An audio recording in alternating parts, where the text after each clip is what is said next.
transition. Welcome, welcome. Who we got in the chat?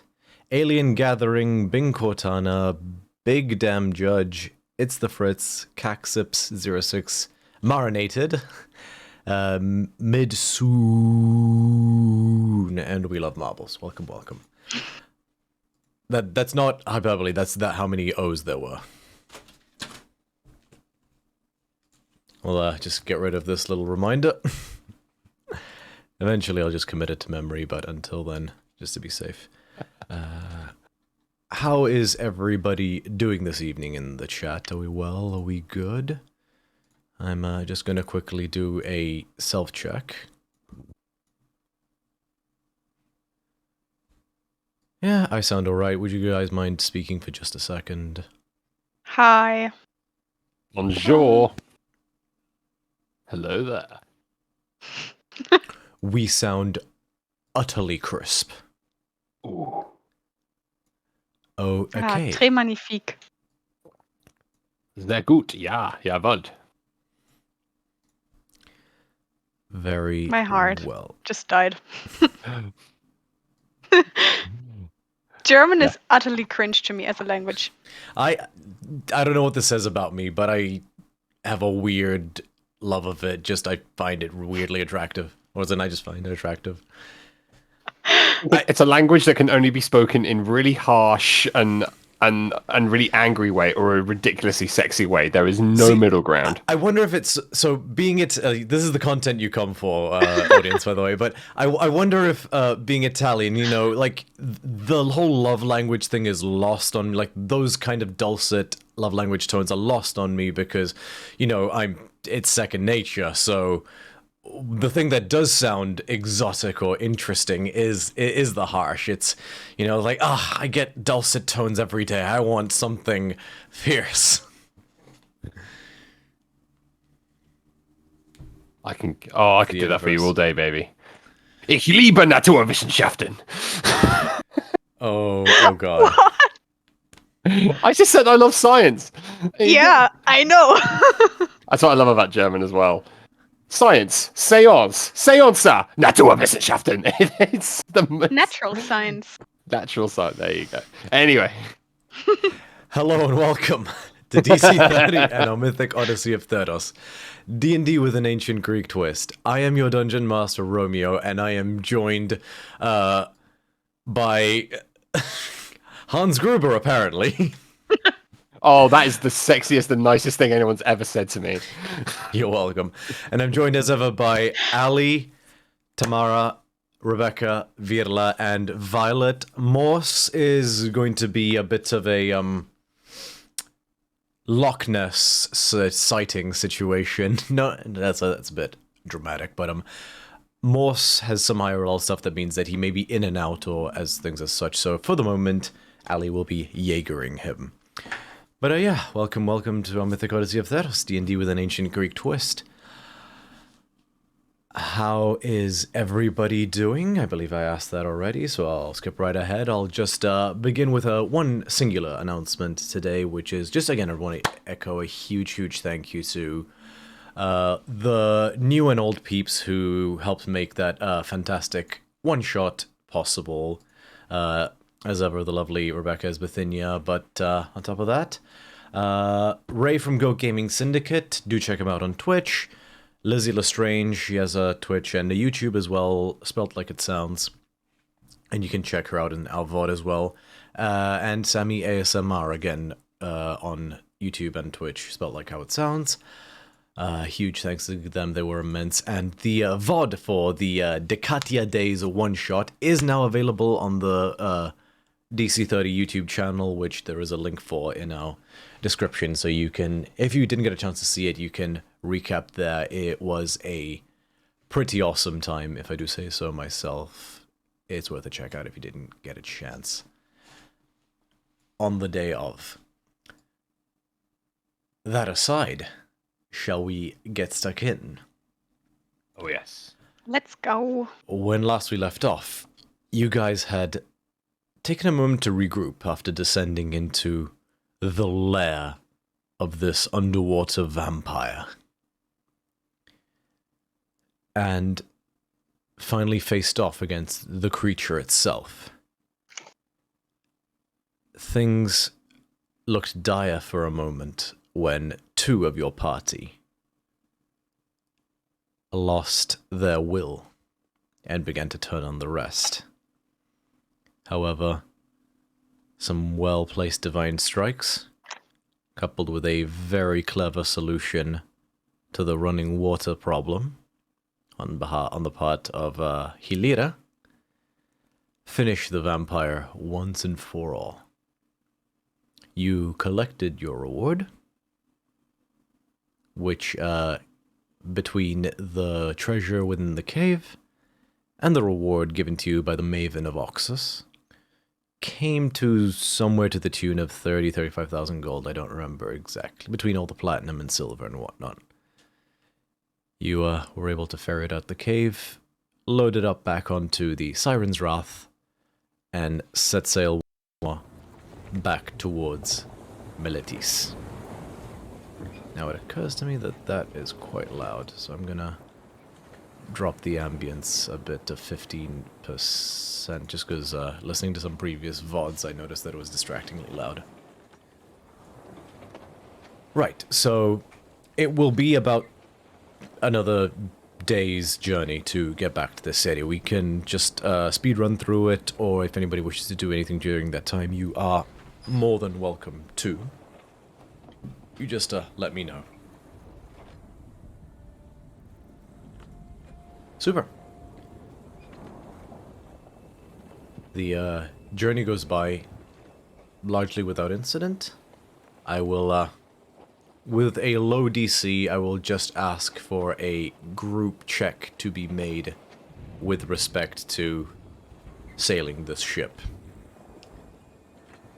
Okay, what modifier? Is it just a straight D20? I will ask the keel master to make a dexterity check. I'll ask the captain to make a intelligence check using navigator's tools, which, whilst you are attuned to that cloak, you are proficient in. I will ask the musician to make a performance check, so that would be Scotty. Yeah. The first mate, which I've just been assuming is you, Bakios, to make an intimidation check. Or persuasion or intimidation, your choice. Oh, very much intimidation. With respect to everything else, the ship's surgeon and the auxiliary oars person needed to make a check in this particular instance. Although I'll say, Amalia, you can make an athletics check if you want.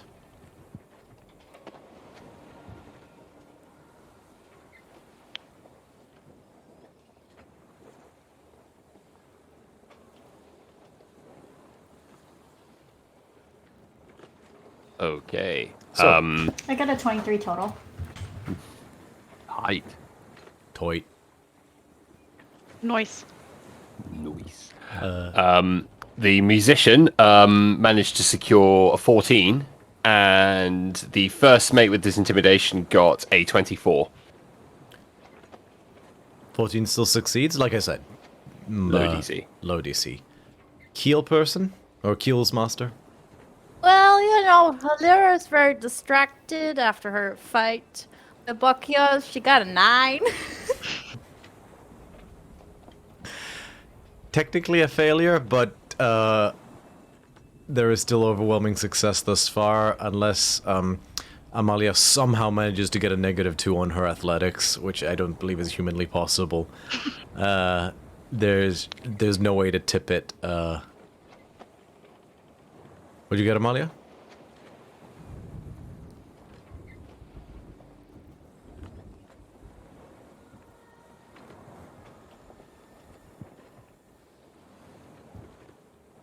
Was that a 1? Oh, wait 1 minute. Stand by for potato internet. Is potato. It's not even for internet. The dice on my D&D Beyond has disappeared. Okay, do you have your IRL dice? Okay, I say probably just roll those.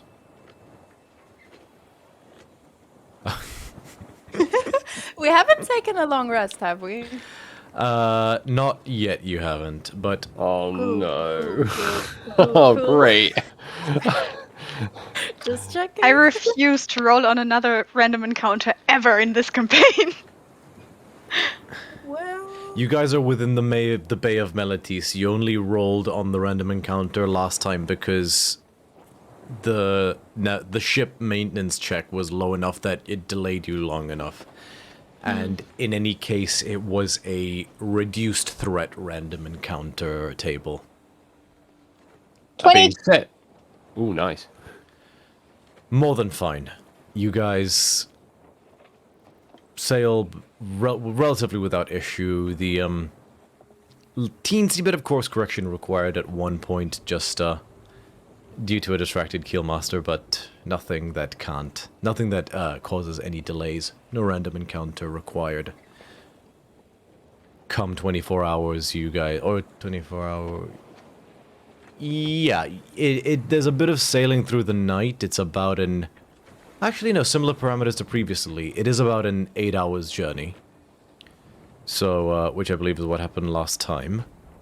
So assuming you set off immediately and didn't set off in the morning or anything like that, you would arrive circa 2 a.m. Does anybody mind if we go to the nearest inn and go and get some sleep? I'm an old man, I'm tired. Yeah, sure. Some sleep really would be appreciated. Please. Please? Yeah, let's head to some beds.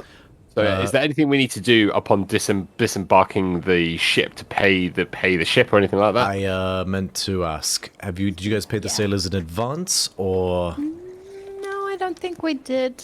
Okay. I think we've got enough scratch to pay them now, right? I don't Just remember about. how much it was. So for 80 crew, which are skilled workers, i.e. a gold piece a day, the total will come to 160 gold pieces. Pay the men. Whoever's got the gold, pay the men. 160 gold. I will take it out of mine for 160 gold, just to be clear, One- not 860 gold, in case I misspoke. now. 160. It's been removed. They have been paid. Nice. Cool. They graciously accept it, and someone who's not so much the leader, but they seem to have designated as the person to speak for them steps forward and posits the question to you if you would like them to stand by, or if they should just assume that their tenure is concluded and you'll seek them out again, or they're asking if you're planning to hire them for any more work, or if they should just go about their business. Are we planning on sailing anywhere anytime soon? Well, Scotty wanted to fight some pirates. I did too. I've been but then wanting to he go out also- to sea for a while. Yeah, so maybe if they can stay around, that would be. Yeah, just like for a nap, convene in the morning and like talk about it. Yeah. Like the water.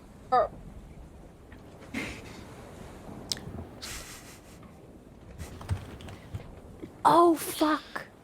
I don't think I ever returned the scroll to the nice wizard lady. So, it wasn't... Well, we did kind of speedrun the last bit. We can comfortably say it wasn't a scroll per se, it was a page from her spellbook, so it wouldn't function as a scroll either way, but we surmised the ending to your journeys in Oxus, so I'm okay with us saying that retroactively you gave her back the scroll. Sure.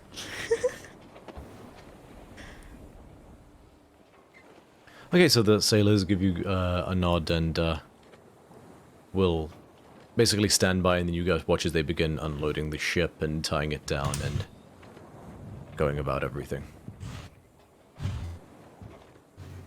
Okay. Have we stayed at any nearby Melitis inns before? Ones that we know really well? Or Your is it... typical watering hole that... okay, that feels a little...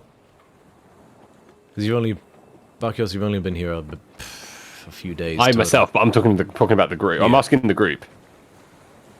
I usually just stay at my aunt's and uncle's place, but I'm sure we can let some more people. Scotty pipes in and says, "Been living at the Flowing Cup, to be honest." That works for me. Did we not want to explore housing options? It's Yeah, 2 let's do that a.m. after. No, It's like 2 Let's do that a.m. after a nap. That's what I meant. Sorry. We're back in Melitis now. Yes, you are back in Yeah. Melitis. Yeah, we are. Deuces, y'all. I got a place to go. Anyone needs a place to crash? You're more than welcome to join me, but I'm gonna grab Pegasus and go. Is anyone joining Bithynia at her studio apartment? Oh, I need booze, I need food, and I need a bed. And I don't think you want me farting and snoring the place up. I do have a patio outside where you could be with Plummet. Yeah, all right. Thank you for the offer, oh mighty and wise Bithynia. But no, not tonight. I need to let my wild side out tonight, and then I pass the suspect fuck out. I suspect that the staircase up to the rooftop garden would be too much of a sobriety test, anyways. Too much. Do you know how tired I am? I swam so fucking hard trying to kill that vampire, and I never got to eat him. Yeah, well, And you still want to let your wild side out Listen, tonight? men have their needs, okay? And not like that. I need a drink. I need maybe an arm wrestle, and then I need to pass the fuck out. all that water and your Sure. thirst wasn't quenched. Well, listen. Listen. I've had my fill of salt for the next 10 lifetimes. I need some good old sweet wine, Alright, fair enough. and I'm sure you don't have enough for what I need. No, what I have is strong enough so that you only need a little. A little goes a long way, and Quantity over quality. what it sounds like Are you you need sure both. you're okay? Yeah, I'm fine. I just need a gun. I'm tired. What's that meme of like the little girl like who's like crying and she says I need a nap, and then she like sort of like curls up onto the sand at the beach? That's fuck you. It's literally me right now. So tell me, listen, how about this? Where am I meeting you tomorrow? What time, so I can just crack on and do my own thing? Or how about this? How much does Bakios weigh? Question. How much do I weigh? Yeah. Well, I'm about 200 pounds of raw manly beef, and I'm carrying 37 pounds worth of gear. So just shy of 250 pounds. So could it technically, DM question, could Amalia pick him up? Oh And yeah, then- that's not even breaching your carrying capacity. Oh yeah, I could pick. Yeah, we could each pick each other up with one arm. Okay, can I pick him up and then just be like to everyone, I think he wants to come with us to the Flowing Cup? And then just sort of, you know, pick him up and go?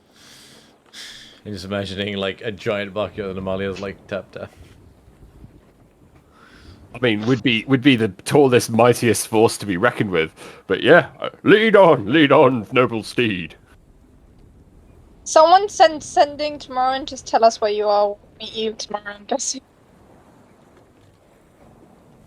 Okay, bye. Have fun. Don't do anything I want to do. Oh, they're gone.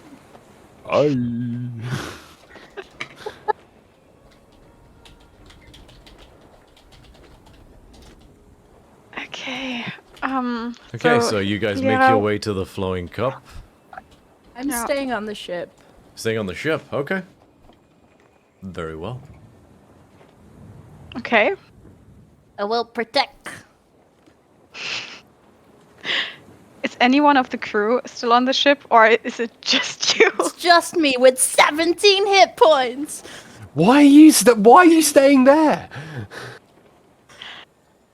Are you sure you don't want to come with me to my aunt's place? Like we have a very nice sofa that you could crash at. So there is, yeah, the crew, after tying the ship down and locking all the supplies in place, have gone about their own business, but they will meet you here first thing in the morning. Don't we have like a chest of money that bag of holding didn't fit because we got extra money? Or am I stupid? I could be bugged. So the bag of holding can hold 500 pounds. I'm pretty sure the amount of coinage you have would top that, so yes, somebody does have to so carry we a have large chest full of of money. Yeah. So I will protect the ship and the chest of money. Okay. Do you want company? If you want to stay, you can stay, but I think you'll sleep better at your family's place. I don't know. I feel kind of bad just leaving you alone on this big ass ship. Well, it's just because we're small. The ship looks bigger. Yeah. You do have a point there.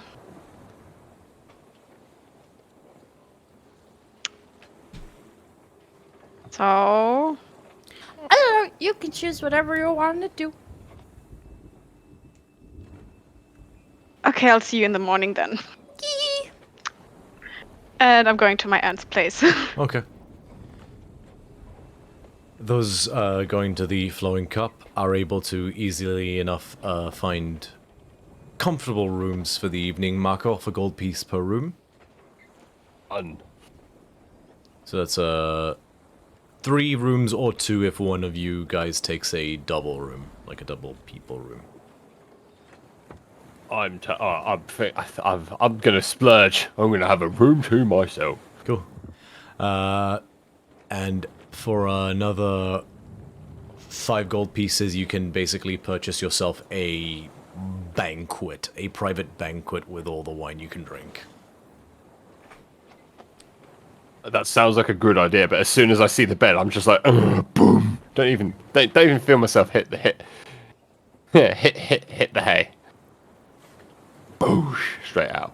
Down, yeah. I think I just like gently place you on the bed, and then I'm like, see ya, deuces. So yeah, I'm out. All right. Hilira, roll a perception check. Okay.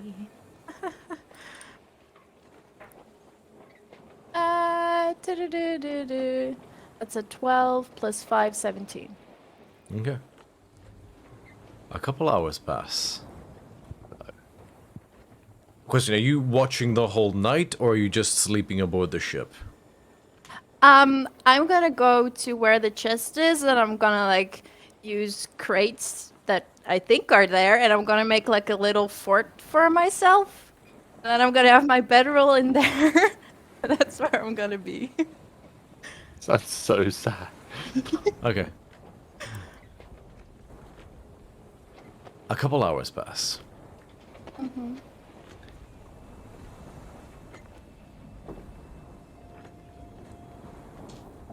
And you're startled awake by a thump.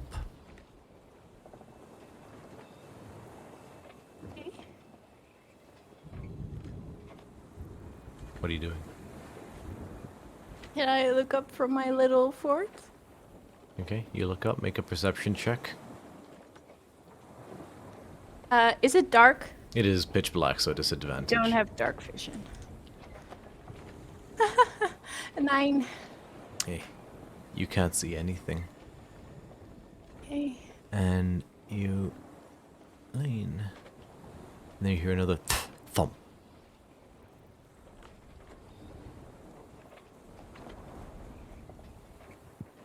Okay. I'm going to... Oh no! I don't have a lot of spell slots left. I'm going to cast Sending. to Amalia. I'm gonna go. Amalia, you on the ship? I hear thumping. Thing okay? Is Buckyos drunk again? Okay. Night. Sorry to wake you. And Amalia, you hear this. What do you respond as you're awoken? I've been drinking all night, so I'm technically down by the bar eating still.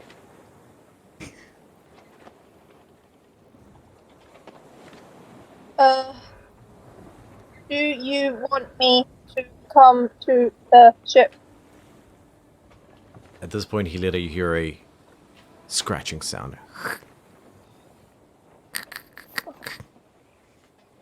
oh no. Okay. Oh no. Okay, I will. Can I try and see what's going on again? Make another perception check. Disadvantage. Yep.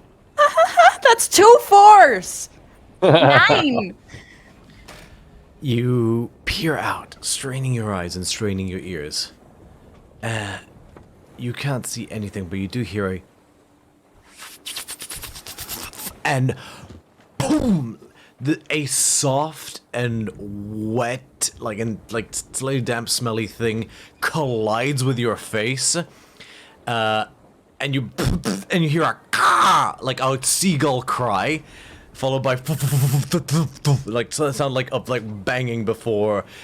In the little bit of moonlight that comes in through the trapdoor, you see this bird finally find an exit and fly out. Okay, I will once again cast Sending to Amalia. Was a freaking bird. That's it. You scared the shit out of me. Okay. Forget the room, I'm coming to you now. Also, can I get the bartender to write a note and then I'm just gonna slip it under buckets of things or something? She is happy to do so. Okay. I pick up my axe and I make my way back. Can I just like walk around the entire ship, see if it was only the bird? Make an investigation check. Okay. Okay.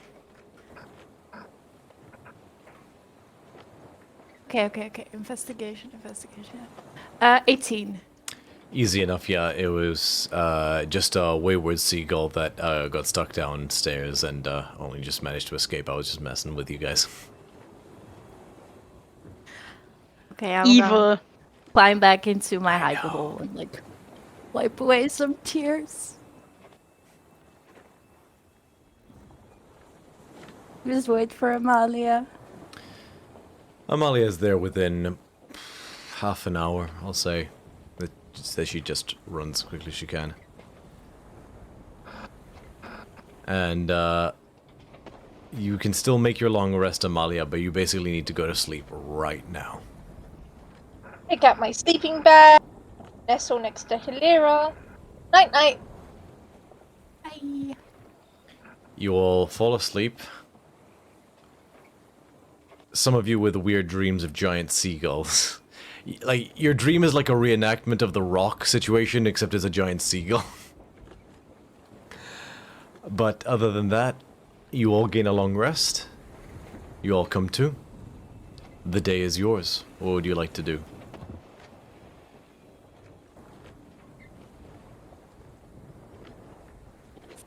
Should we meet for breakfast again at that other place that we had breakfast at like a few days ago? It was the Flowing Cup, I believe, is the only place I know that you guys have eaten at. Probably, yeah. I'm just bad with names. Flowing. So, Scotino I would like says, to wait. Should we try, see what the, Wreckbone Reef has for breakfast? Works for me.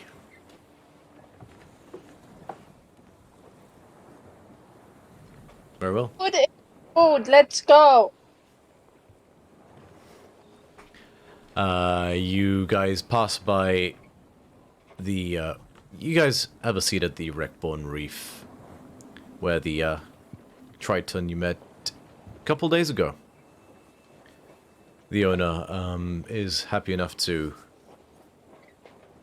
host you guys for a meal, and you guys get to sample, so these dishes are familiar to some of you, but for most of you, you get to experience the full palette of Triton cuisine that is available. So, little, scorpion fish goujons that are very sort of lightly fried amongst sort of other seafaring dishes and the like. It's quite tasty. And as you guys sit down for breakfast, what would you guys like to do? As in, you guys feel free to speak, or the day is yours.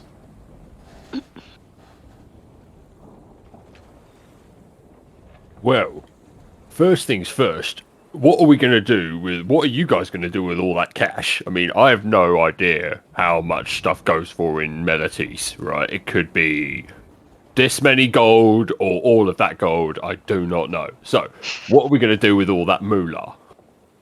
All that wonga? That dosh? Cash? Well, you go ahead, Amalia. oh, all I was gonna say was maybe Scotty is right. Maybe we should look at a house or something that we could have like for all of us. And then, like, if it's big and the money is like worth it, we could like invest in one for like a gym, and backyards to train in. Maybe teach their chicken too, to protect ourselves from seagulls. Yeah, I was about to suggest the same thing, actually. And then maybe like a huge library for Bithynia where she can read stuff. That I can do. And then maybe a pool for you, because the water. I don't know. A pool would be nice, but also the ocean's never far in Melites, so it's not necessary for me. Listen, chaps, I'm all for you guys making a really nice little villa for Tempest, right? But don't count me in on a room. Melites is not my final destination, and I don't know how much longer staying in a city really is my type of thing. So don't worry about me. I'm happy to hang out, stay, visit, but don't make me a room. All right? It's not really my style. What if we have a guest room that you can stay in whenever you want to come visit? Perfect, right? But don't do it just for me. It's not really for. It's not for me. Baby. Okay, so 2 guest rooms, one that is definitely not for you, and then another one. Or we could get stables, and then we could have Plummet stay in the stable. And if you want, you can also sleep in the stables if you want, Bakios. You feel like more of an outdoorsy person. Can I have a fire pit? Not inside Sure. the stables, with the hay and stuff, but I'll be outside. careful. Scotty says, I mean, Bakios, we have some gold now, and, I don't know if you know, but it's quite common for people of means to have second homes, oftentimes that they almost never ever actually stay in. I, don't know that having your own room would invalidate, whatever your plans are. It would make it too easy to give up on finally making it back into Akron. All right, it would be so easy to retire, let my belly go, get a little bit grey in the beard and lose some of the muscles. But Do you think no. so? Oh, I've yes. not known you to be so easily distracted in the past. Listen, there's surface level shit, right? And like, oh, look at that tree. That's my level of distraction, right? But the only reason I'm still alive, and the only reason I think I will ever live, is if myself and the almighty Clothis stay focused on what I'm actually here to do. You want to go back to Akros? One day, Why can't maybe. you go back? We haven't had nearly. It's the start of the day, and I don't want to depress you, right? And I haven't had nearly enough wine today, which is basically nil to get into that story. Fun fact, it's the start of the day and I don't want to depress you is how I greet most of my coworkers in the morning. When they say, how are me? How are you? That's my response. Suffice it to say, I cannot go back. Otherwise, I might be killed. Unlikely as it is, but they might kill me. Why? Are they mad at you? Oh yeah, Bokios fucked up big time. How long have you been gone? 10 years. So hold on, wait. If you fucked up, why would you want to go back? It's my home. It's where my family's house and estate is. It's where I've known the only semblance of glory I've ever had. And it's only there that I think I could ever receive a proper burial and make it into the underworld. So, on to the next life. And plus, it's what I promised Clothis that I would do one day. Guys, discuss. I just need a minute. Yeah, I know. I've needed 10 years worth of minutes. Can I just turn the corner and then all of you guys suddenly hear is like a cat crying, almost? Is it more human-like or more cat-like? Because It's human-like, then also there's like a few like, instead of like sniffles, there's like a little bit of like a purr, and then she continues crying. And you guys hear the occasional meow. Like I can't go that high, but like a teeny tiny mew. Who is your family, Bokios? I never asked. Okay, suffice it to say, we were from the military class. I had my own battalion, my own legion, and I lost it all. And my family disowned me, stripped me of my name, of my honor, of my rank, and my place in society. Short of killing me, that was the worst thing they could possibly do. And they said, get out and don't come back. And I've been looking for a way back ever since. Would Hilira know anything about this? Make a history check. Also, right as you finished saying that, Ali, someone redeemed, you just said words and I didn't understand them. You just said words. 18? Amazing. 18. Ooh, interesting. You've heard of such an incident. Mm-hmm. You know, in the same way, you almost like... Gossip feels like the wrong word, but you heard it in passing and wouldn't have known any of the specifics, but this rings a bell. He was like... Would I know if my father's rank is above his family's? Make a... roll a general intelligence check. Oh no. Let's see. 6. You tried. You're fine. The DC wasn't terribly high. So...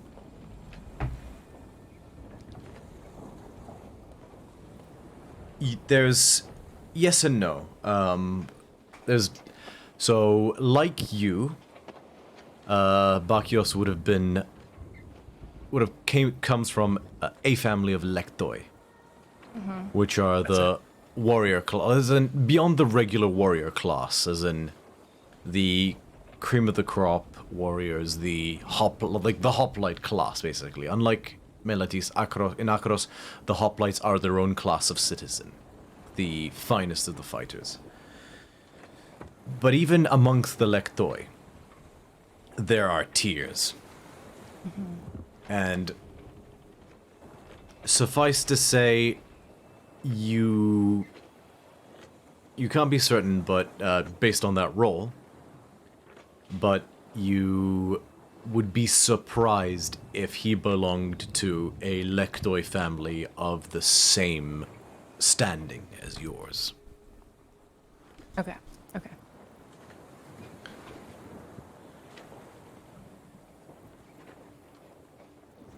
If you've ever seen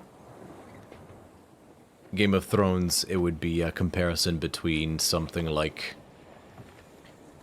one of the smaller houses and a larger house. Okay, okay. So I'm not ready to give up yet by setting up shop in Melitis when I know that Akros is where I need to be one day.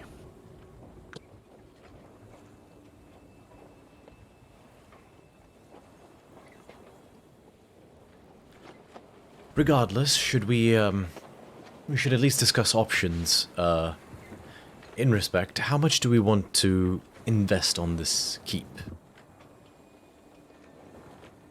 Or this place? I mean, we have about 35,000, right?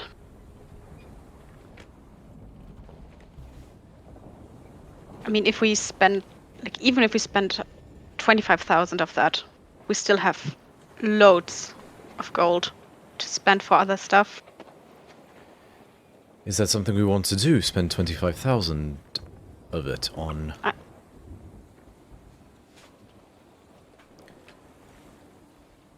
Do what I you don't like. know.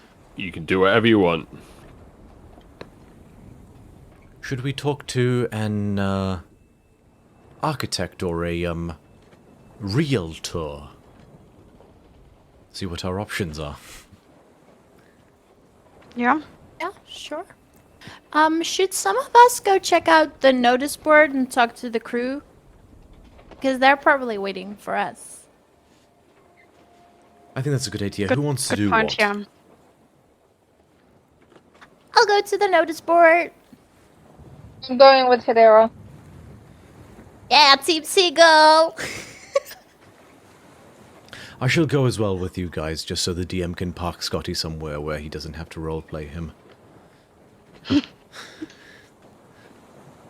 And the rest of you guys are going house hunting? Sure. Why not? You don't have to, simply, clarifying. But very well, so we'll deal with the crew aspect first. So, you guys arrive to the ship, and the crew have basically reconvened again, and they're sort of looking at you expectantly, like, what's next? Malia, do you want to take this one? You're a little bit more like, you know.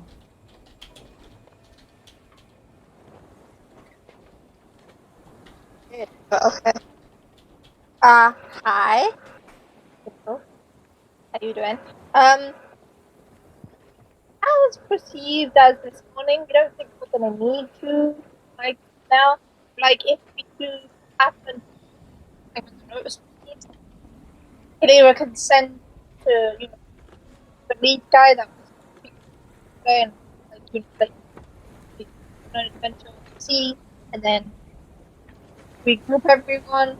But as of now, I don't think you guys. The Amonkishan steps forward, very broad-shouldered, tall, man with very dark black skin.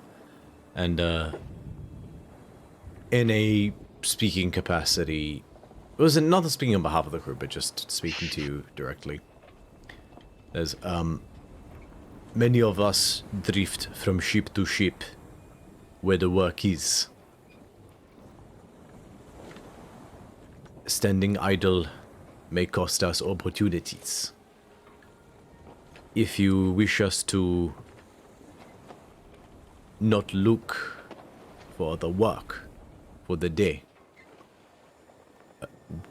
we would have to, or I would be surprised if each one of us did not request a day's fee to reserve us. We cannot stand by.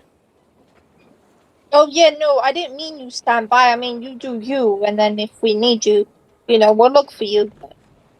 But as of now, we don't need you. Be aware, we may not all of us may be available if we find other work before you need us. Yeah, no, that's fine. We'll figure that out when we get there. There's a general sort of like murmuring nod amongst the crew. A couple of them do look a little like a little disappointed that they waited for this reconvene and then nothing came about, but they sort of start to thin out and taper off and go do their own thing. That went rather well. Notice board? Notice board.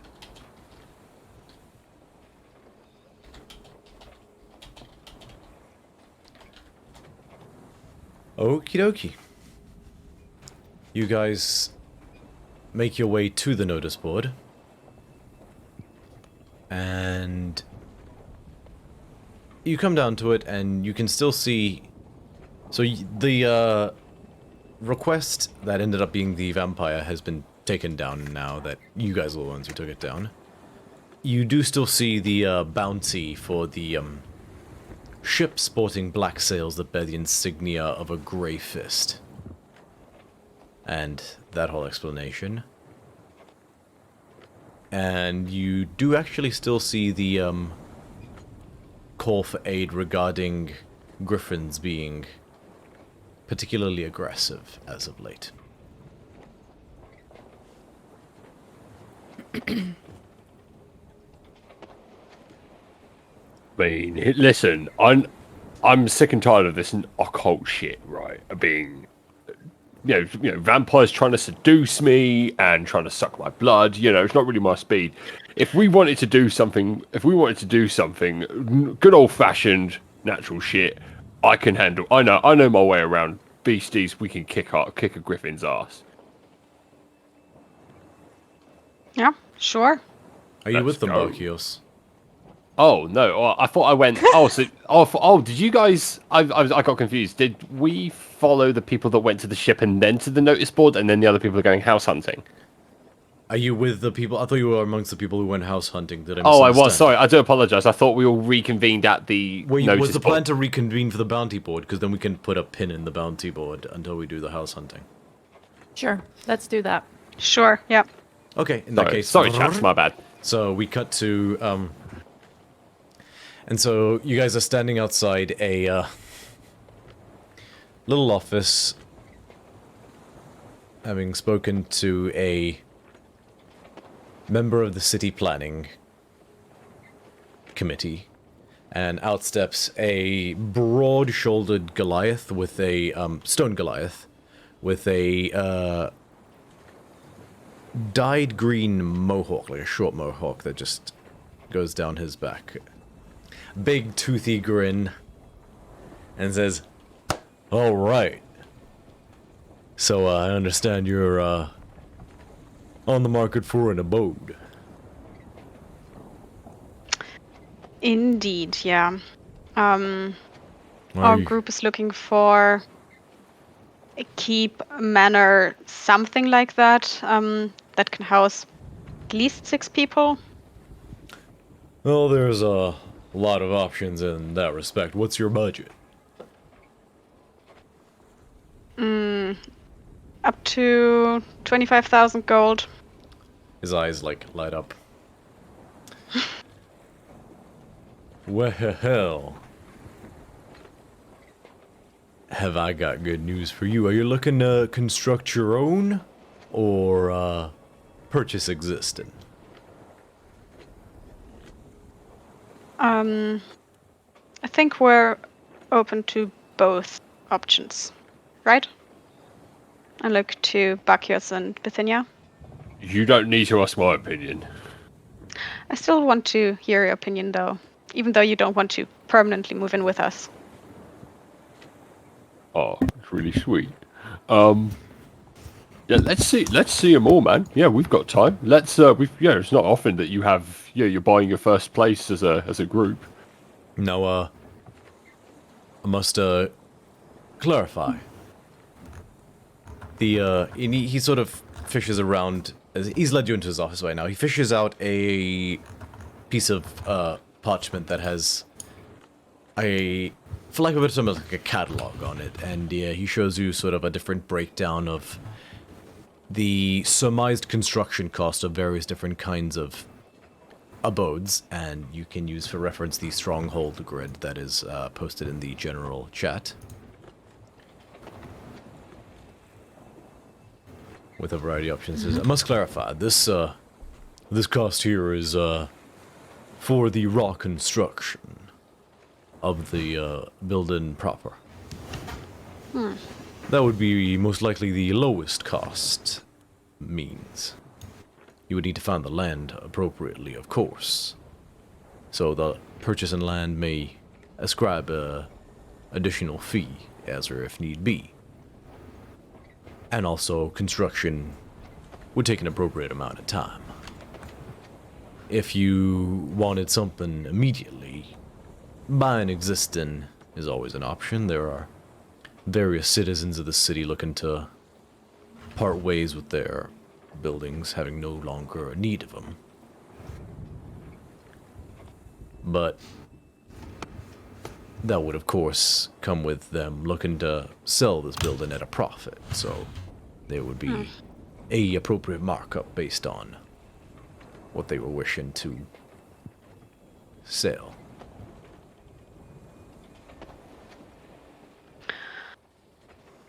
Well, what kind of buildings are for sale at the moment?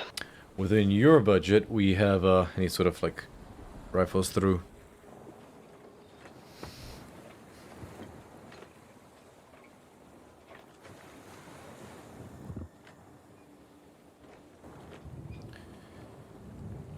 Oh, you're in luck. There's a former guild's hall they're looking to offload. Seems, nasty business. The majority of them perished in the, Lycophos liquor incident a couple of months back. Do we hear about that? Or is that something widely discussed in the streets? A little from column A, a little from column B. So this is the incident where Tempest stopped the Eater of Hope, which is a type of fiend that had been distributing cursed liquor amongst the citizens. Is this before Bocchius joined the group? Yes. Oh, okay, fair enough. Fair enough. Then ignore me. I wouldn't. I'm not to know. You could have very well. You've been with these guys a little bit now, between traveling back and forth. It could very well have come up in conversation at some point. So, your call. But the remaining members are looking to pick up sticks and start again in Delathon. So they're offloading this place for 7,000 gold drachmi.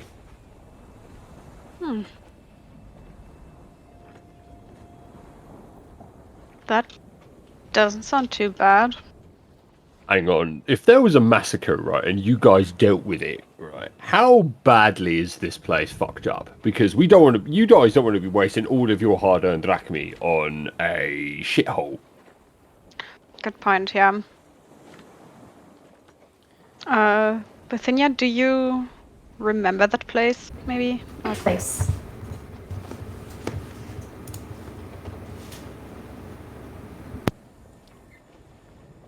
Apparently not. So the incident with the Lycophos liquor was citywide. Basically, people would consume this liquor and become insanely addicted to it. They would trade everything, house, home, all belongings, anything of wealth to try and get more of it. And when they couldn't afford any more, it would slowly but surely kill them.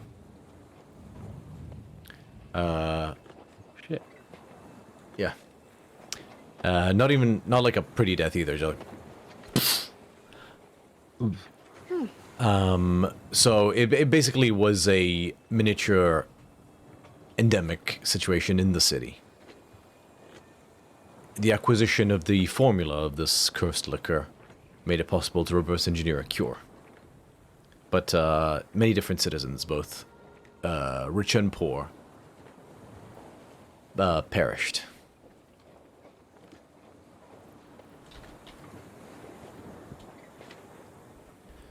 So it wasn't like a case of a specific site or house, so you wouldn't remember this hall, like this guild hall in particular. As the realtor goes on to explain, it was a band of mercenaries who had set up a guild hall basically, and they were operating out of there, but the majority of them fell victim to this cursed addiction. And so there's only a handful of them. Well, then there's only like 1 or 2 of them left, and so they're selling everything and starting again in a different town. How confident would you guys be, right, about buying this guild hall and then paying other people to do it up for us to make it look like a badass Tempest-owned place? Yeah. Yeah. I mean, you should go check it out then. Yeah, can we take a look at that place maybe? Certainly. Did you want to discuss anything else in the that's available? What have you got? There's a coastline outpost about 10 miles south of the city. Ooh, coastline. I like the sound of that. 10 miles outside the city. I like that. Mm-hmm. It used to be a small supply station for hoplites, but the city no longer has need of it for this purpose, and will simply be relegating the duties it served to the main city. So that means to me that there might be a place to park Pegasus, or Plummet.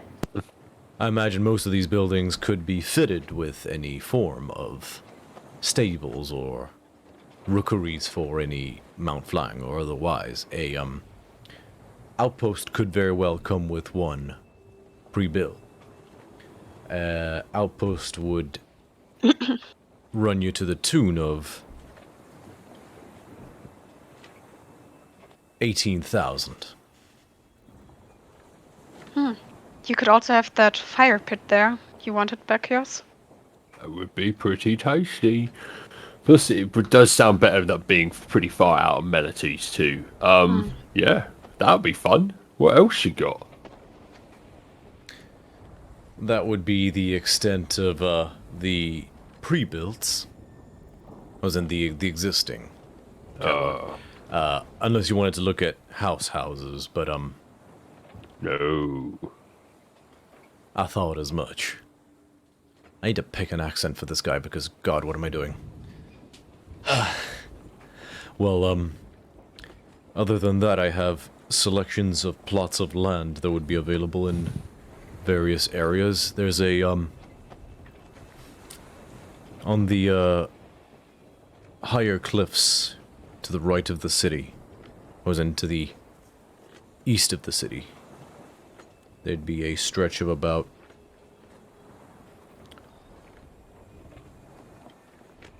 500 square feet that would part with for 3,000 gold drachmi and construction on a keep of your desire could take place. I think the coastal outpost, that sound really good to me. Likewise. That would appeal the most. Very well. Would you like to see the guild hall, or? I mean, we can take a look at it.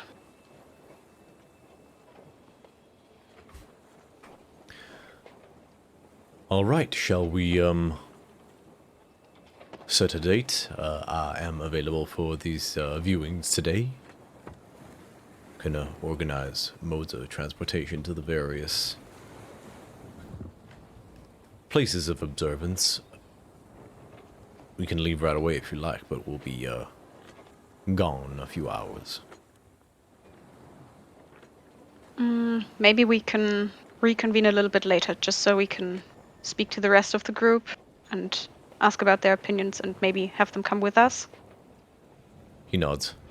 Very well. Hey, Go Gaming Syndicate cheered 1 bit. Thank you so much. Yay. Well, you guys now convene at the bounty board, I'll say, about 45 minutes later. And you all find each other in front of the board.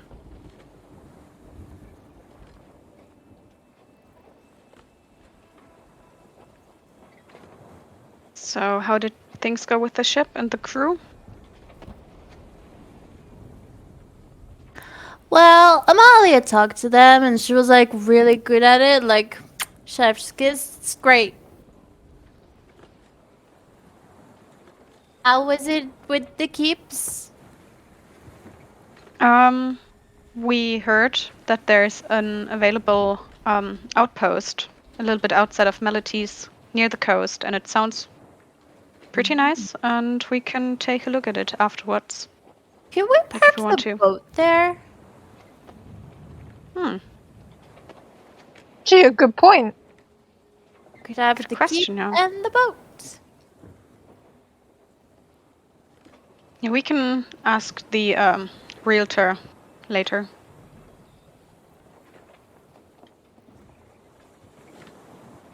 Okay, so well, this is the bounty board.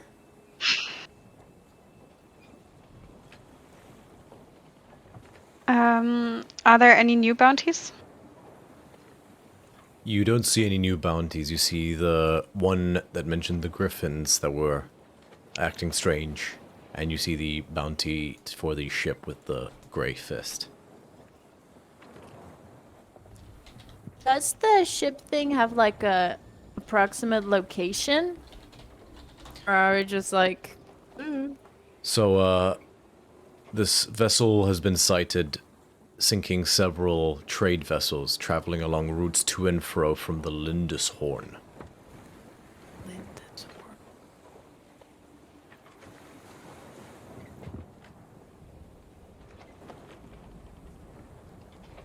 If you consult the world map, the Lindishorn, which I should probably update the map, is that stretch of land that sort of juts out much like the Theros Peninsula, but further sort of southwestward.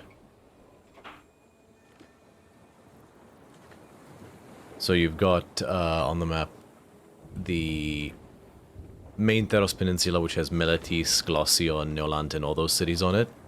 And then if you go southwest to the stretch of land where you see the Lindus River, I need to update the map, but you will see that sort of like horn thing is the Lindus Horn, which has several Theran city-states on it, including Delathon and Theros, which are older cities, actually.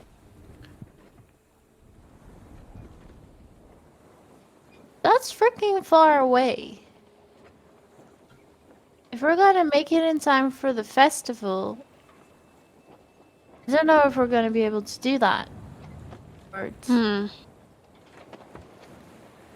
That is a very good point, yeah. Bithynia, you know boats. How long would it take for us to sail to that thingy? Well. Roll what I a noticed- quick intelligence check for me, Bithynia.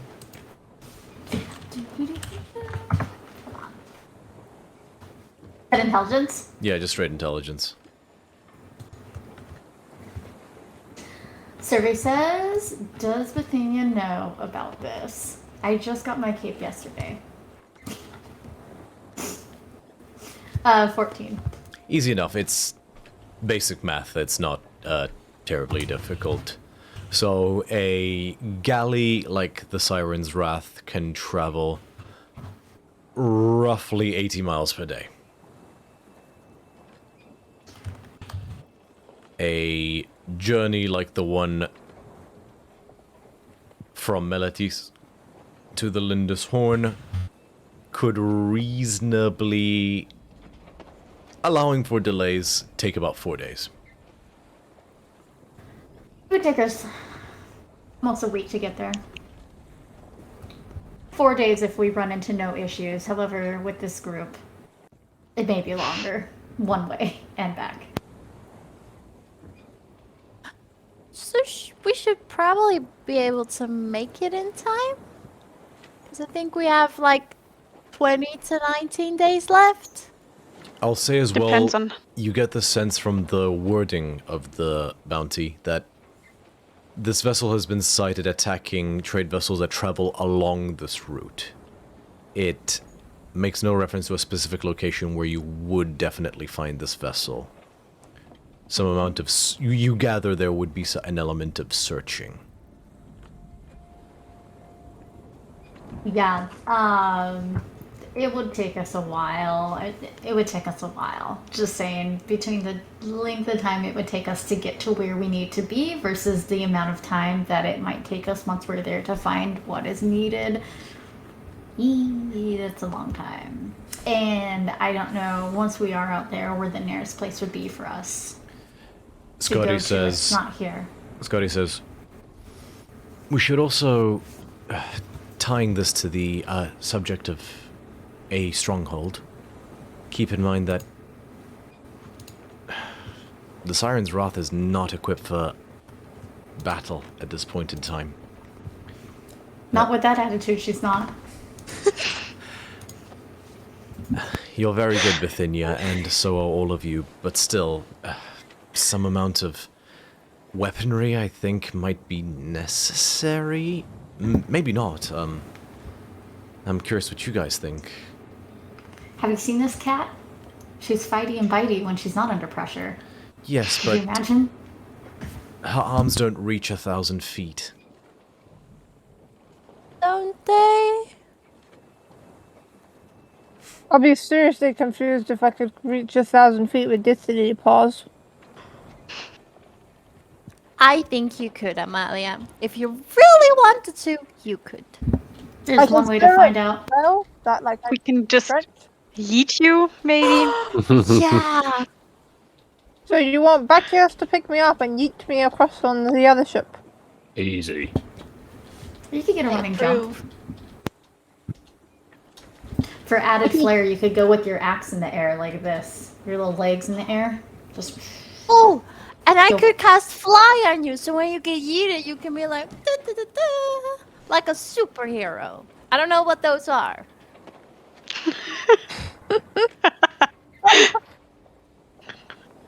I see what Scotty means, though. I think he means, like, we need cannons and stuff like that. Are they like, mythic heroes, you know, like, Damocles who slayed the Nemean lion, or, Atalanta?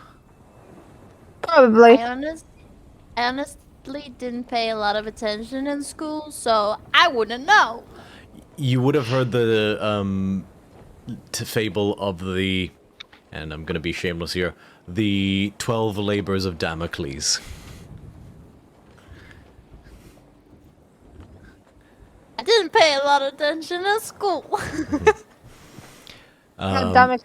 Now Hercules in this. But, yes, so Damocles is my stand-in for Hercules. But Scotty turns to you and says, "What's a cannon, Amalia?" Oh yeah, they don't have cannons in this area. Never mind. No, they have ballistae, right? Ballista and mangonels. I don't know if they were present in ancient Greece, but it's not a one-to-one conversion. I'm not a fucking historian, and this isn't Kingdom Come Deliverance, where they were so preoccupied with making it realistic they forgot to make it fun. Yeah, a cannon is what Bacchios just said. Also, what's this about the hippogriffs? The griffin. Scotty takes a read of it. Apparently they're behaving abnormally, and they want someone to investigate why. The city, not the griffins. I don't think the griffins can take out a bounty. I'd love a griffin. Yeah, you have your way with animals, like you handled the manticore so well. And the vampire. I'm sure you could figure it Scotty out. excuses himself for a moment, and then comes back about 10 minutes later with a small paper bag, and he hands it to you, Bacchios. Hey, the bag. What is it? What's inside? A little griffin-shaped ginger biscuit. Several. Scotty, that's wonderful. Sorry, you said that, and then I saw the vendor, and I couldn't resist. Oh, I just destroy that griffin in my mouth, and it tastes good. Yeah, they're Friendship.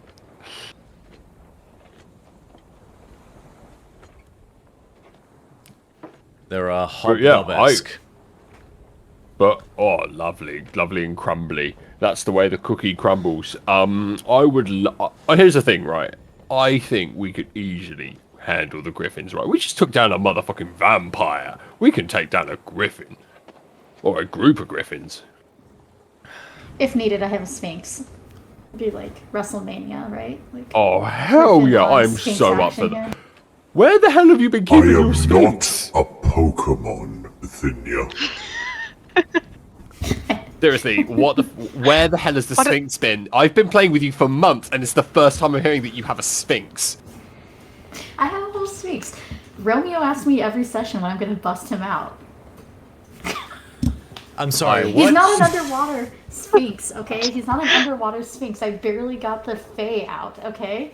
I'm so up for seeing a sphinx and a group of griffins have a fight. Can I just confirm He's, not whether... that, he's not that kind of sphinx, okay? Can I just confirm whether A, you're messing with me, B, I miscommunicated something about what Bithynia can do, or C... Are you talking about your patron? It's a little column A, B, C, D, E, all of the above. You do Oh, still All have rails the, at this point. you guys, you bought the new collar for a couplet, right? The magic one? Yeah. Yes. Cool. Have you added it to your inventory? Probably not. But I couldn't take couplet underwater with me last time, so No, I didn't have you're the fine. opportunity to It use wasn't about last time or anything like that, but just, I'm, trying to keep that in mind, so, you get to use it. It's... Didn't Couplet die? They became a quipper, right? And then they were murdered by the coffin? Yeah. Not permanently, right? No. You can absolutely resummon couplet. Let me just double check that once I can find familiar. So we can say... Technically, you're supposed to summon your familiar anytime and every time that you want, but for the sake of brevity and shortening it, because I don't use my familiar in fight, they've been more of like an add-on than an actual like component of the fighting, so... But the familiar can be respawned every game. Yeah, so you can cast Find Familiar. Can the Warlock only cast... Can the Chain Warlock only cast it as a ritual, or can they also cast it as... Double checking that pack magic. This is some big brain questions. 2 seconds, whilst talk amongst yourselves. Talk. Anyone in the chat, you might have realised that DC30 has recently gone to Twitch affiliate, which means we have Drachmy. You can redeem these for a number of really cool things. Plus, if you sub, we have emotes. The emotes Thank are you. really cool. We The best have like amazing artists on board. We do. check them out. And Ali, let's say I'm very happy that you turned into Sam Riegel for those moments. Oh, listen, I will do a same thing. full-on ASMR advert for using our Twitch Prime sub to sub to DC30, okay? Oh, Jesus. Will you also turn Hey, into a very Ellie. cursed cat? Oh my at some goodness, point? you've got them all. Oh my god, yes, the Bocchius Rage! Yeah! Love to see I posted it. the thing. I posted Cool. it in our chat about the familiar. So when it Yeah. drops to 0, it just Thank you, you just Abby. respawn it. Or Yeah, so you can go back expend to a it. spell slot. So you can expend a spell slot to respawn instantaneously, or you can ritual cast it. That would take 11 minutes, but oh, if I'm familiar. Okay, so even the spell slot version takes an hour to cast. So you can ritual cast it, and it takes an hour and 10 minutes, and that doesn't consume a spell slot. So it's easy enough to bring them back. It's not instantaneous, but it's easy enough to do. Yeah. It does not specify that it does not require the material components, and Find Familiar in particular requires 10 gold pieces worth of charcoal, incense, and herbs that must be consumed by fire in a brass brazier. Brass brazier, we can hand wave that part of it, but basically you can very easily resummon Couplet. You just have to mark off 10 gold. You can acquire the materials to resummon Couplet fairly straightforwardly. In fact, if you want, we can say that as just part of this morning and everything, you could have easily swung by a magical enchantment shop, or is it just magical components shop? And so yeah, it's 10 gold per basically package of materials that would be good for one casting of Find Familiar. You can purchase as many of those as you like. If you let me know how many we can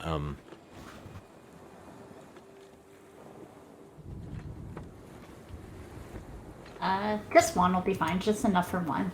Okay, so mark off 10 gold pieces, and you have the materials required to summon Couplet, to cast Find Familiar once, which you're welcome to do this morning, and so you cast it, and Couplet is with you. So yeah, marked off the 10 gold.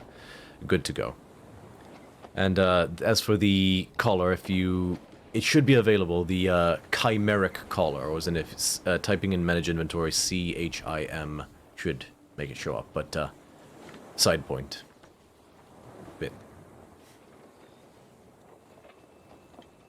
That said, so with that collar, you can make Couplet become a large creature, so that's pretty close to getting Sphinx to aid you in battle. It is a winged cat, after all.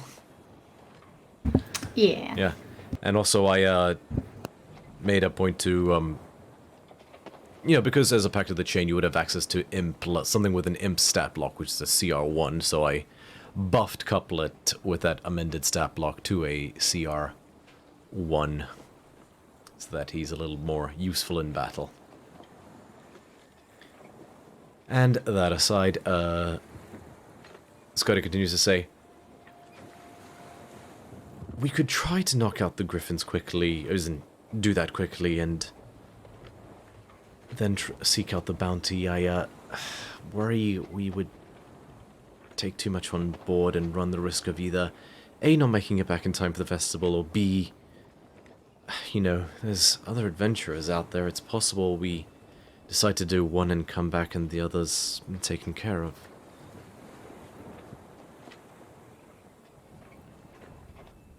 Not that that will definitely happen, but we should,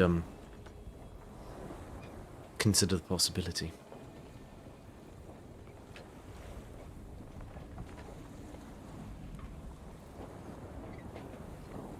Listen, guys, I think Scotty is really smart, right? He's making sense. Let's do that. Let's just do one thing at a time. Yeah, that sounds sensible. Let's fight some griffins! Hell yeah! So we will fight the Griffins? Oh yes. Yep. I Let's guess. do this. We'll wait. DM's note, We'll wait just for the pirates. in case there was ambiguity, whichever one you choose to do, the other one I am going to roll to see if it has not been dealt with when you come back. It's a part of a effort to make things feel a little bit more dynamic, as opposed to checking things off like an MMO. So you are going for the Griffins. Okay, what would you like to do? Scotty's like, do we need to resupply or anything? We have a open home to go to, or are we not doing that? Do we need to stock up on some more healing potions again? I don't know how many you guys still have. I've still got tons of that ointment and stuff that I've got on my face. I'm good. Okay, perfect. I don't have any, but I do have my helm, which I could put a heal slot into.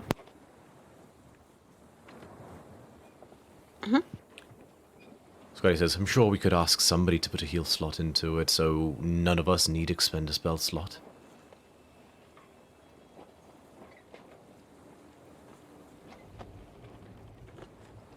Yeah.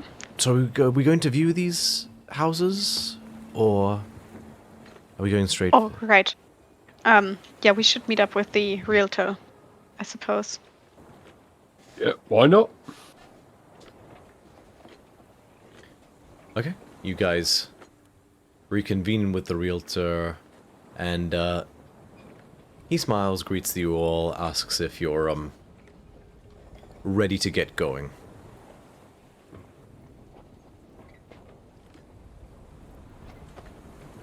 I'm game. Yeah, let's go. Yeah. And he leads you to a familiar section to Bithynia, the Pegasus stables, and says, and the guy says, I have private runs on retainer for easement of such viewings, and you see that 3 large chariots have been made available, each being pulled by 2 Pegasus. Each of the chariots has a driver, and each can fit 2 people. So, with the assumption of Bithynia flying Plummet, you guys all clamber aboard, and you watch as these chariots, which Bithynia, you recognize them. They are a standard make of Meletian flying chariot.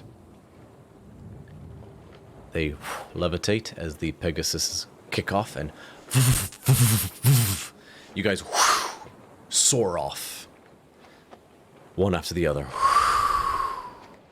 I just realized I never stopped the siren sea sounds. That's on me. But soon enough, over the course... So, first you are taken to the guild hall. And as you come by and touch down, you settle down, and spotting it from the air, you see a fairly decently sized abode. There's a small stone courtyard. There's a walled section. It's actually a walled-off structure, which you find is pretty cool. There's like many Theron houses, there is a sort of like horseshoe shape to the design with a small courtyard in the center that has different plants and the like. And you touch down in front of it. And taking a set of keys out, the Goliath leads you inside. And as you cross the main threshold, you step into the little courtyard that has that is propped up by several columns. And it's a nice little courtyard. You notice a pretty pattern amongst the tiles. So some amount of effort has been gotten into making this place look decent. It's not a hovel by any stretch of the imagination.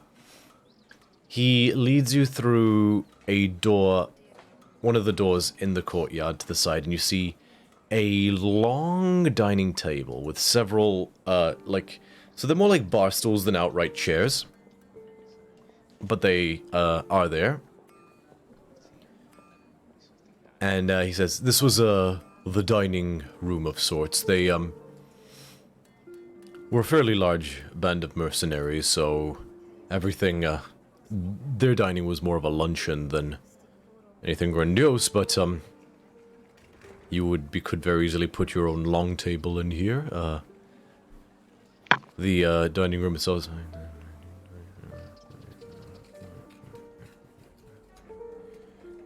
is about 50 feet long and 20 feet wide. And yeah, so it, out of character, it almost resembles like a room large enough to fit like one of the tables of the Harry Potter Great Hall in it, and the table has the makings of that as opposed to like a lavish dining table, but the Goliath clarifies as well that, you know, anything can be purchased. Stepping to the other side, he gives you a tour of the place, and oh, in all there's one large bedroom that contains 7 beds in it, all sort of clumped together. Leading you to a different section, you see 4 private bedrooms that are, you know, each tops out at 20 square feet, but, yeah, so nothing enormous, but there are private bedrooms.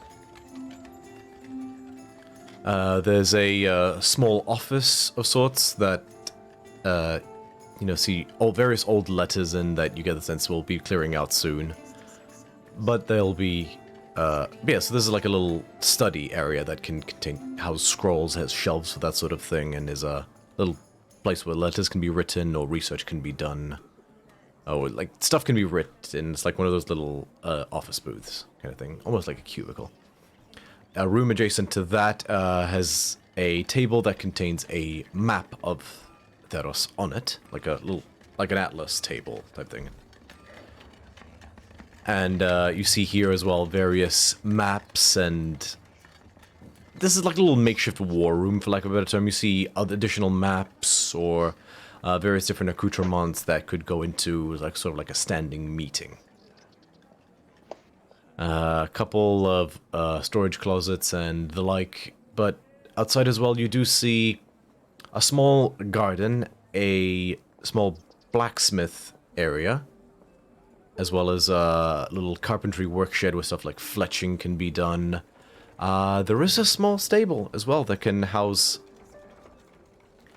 up to 6 horses. Not in the most comfortable conditions, but it is a place where a horse could sleep. There is also as well various different training dummies and fletching arrow stations. And as he takes you around the side, you do also see a small temple. Currently vacant. The shrine has been removed, so it could be made to be whomever wanted its temple. And leading you sort of round the other side of it, you in total as well see that there's a small games room type thing, as in there's like a short round table with little stools where like cards and stuff can be played. A kitchen area with a terracotta oven. And lastly, aside from a bath and a porta potty, a singular master bedroom that is 20 by 15 feet and has a large double bed in it. So I'll, for reference as well, I will post in, see, this is what I'm going to try something. I'm going to try the browser version of Discord. Oh wait, log in.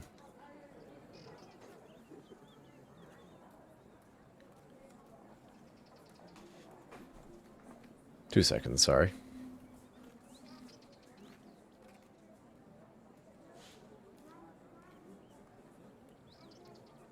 I'm opening up Discord on my browser so I can actually do a thing.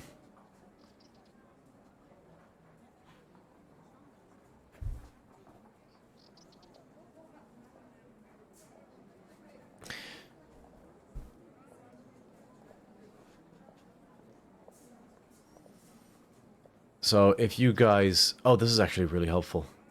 Now I can actually see stuff in Discord without just looking at my iPad. Yay! So if you guys in the general chat follow this link...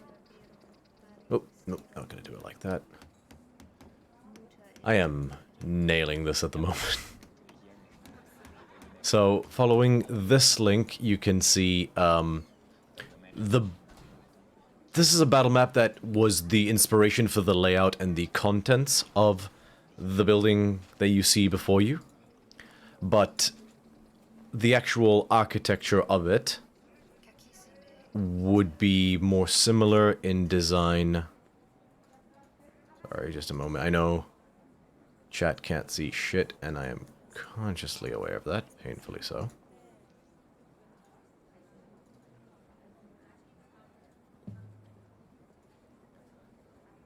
So what you see would look a bit more similar to... Where is it? This.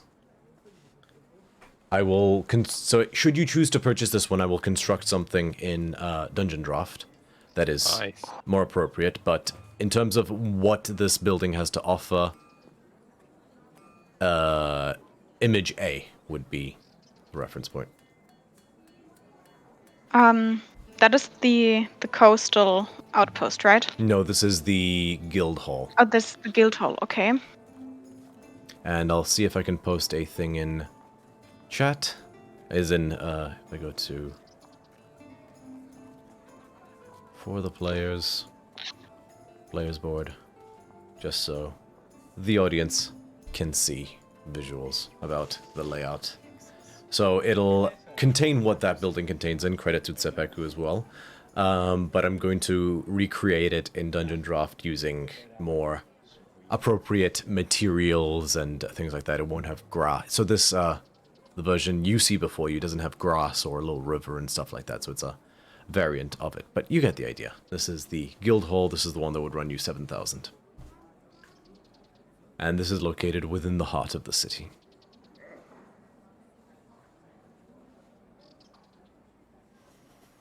Well, that seems to be all of the rooms. Shall we proceed, or?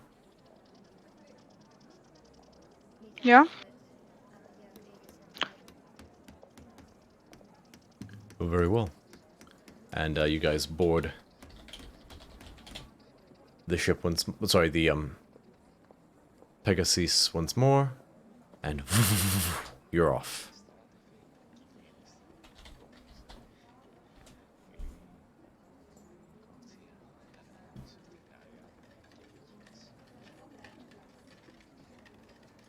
About an hour later, you guys, as you're sort of flying away from the city, you guys do spot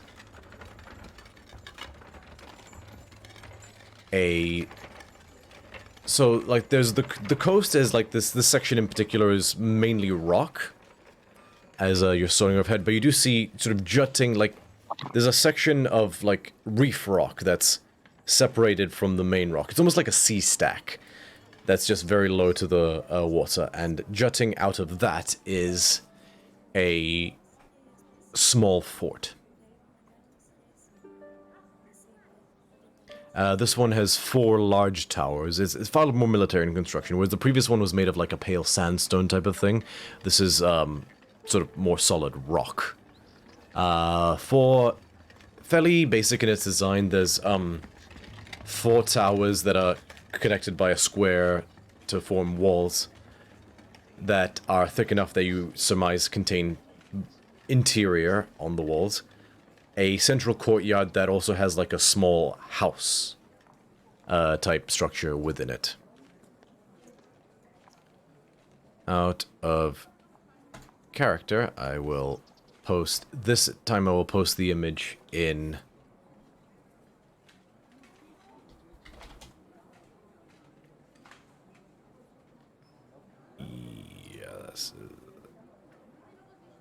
Yeah, this image I will post in the player's board.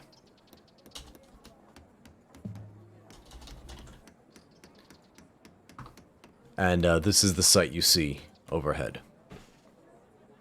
So it's like really located in the ocean, more or less. Kind of. So what this map doesn't show you, which I'm adding for purposes, is like literally where that like little footbridge end is where the coast ends as well. It's like it's literally just off the coast slightly. It's just built on a just slightly separated by a few feet section of land. You know, like those sections of breakaway rock that are right off the coast. Credit to Limithron for this battle map, but... So this is the structure you see, and you touch down on it. This one, the rooms are largely empty. The interior, there's fairly uniform rooms, there's towers and whatnot, and passages in between them.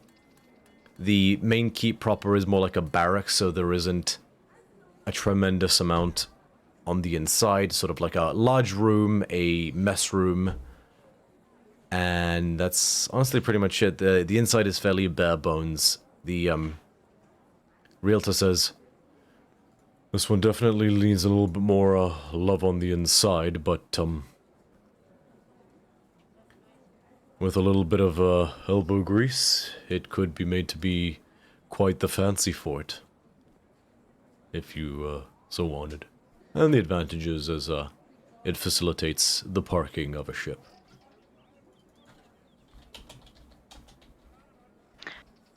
Are there any bedrooms in the building? Not of the bedroom kind. This was a military installation first and foremost. Some of the larger rooms could have walls installed within them to divvy them up into bedrooms, but that would be a separate investment. Sounds like a good deal to me, if you ask me. Y'all are barely home as it is. So this is the one that would be 17,000. Sorry, 18,000. How much do you think installing those walls could cost us, roughly? Depends to make on for some bedrooms. How many bedrooms would you be looking at?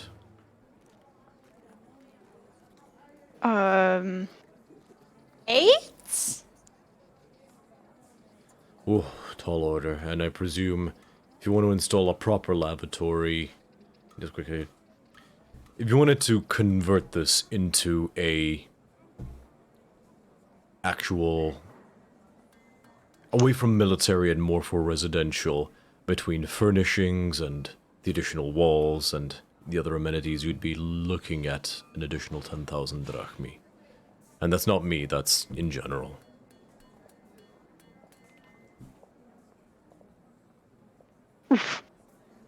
But we can park the boat. Yeah. Bacchus, how do you like it? Is this more to your naturalistic likings? Listen, it won't ever suit me down to a T, because for me, I love a shelter up with my own two hands and then I move on to the next one. But it would be quite nice to use this as a base every now and again. So yeah, I like this one. It's nice. I also like it. Scottina says, it's gonna need a lot of love, a lot of work. And it is nice to be in the center of the city. You know, Bacchios, if we ran out of wine, it would be a 10-mile journey to get more. Then we'd better not run out. He realizes he's talking to the wrong person. He says, Xanthia, if we ran out of wine, we'd have a uncontrollable monster rampaging throughout this place. Well, I guess I am proficient with the brewer's kit, so I could start making some wine here. Some wine, beer, which we could store here. Oh, yeah. We would just need supplies.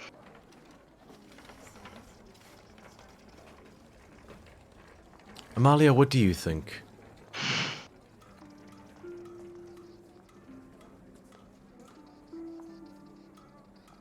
Well, I don't see an issue. But then again, we have to agree as a group, right? I just wonder if we're going to spend most of the gold on this place, getting it, you know, just ready for us. And, with the other place, at least, we'd have gold left over for other things, like putting some work into the ship, or more weapons, or just... I don't know. I don't want to dissuade everybody. I don't know. You make a good point. Like, we should technically save some of it and use it for other.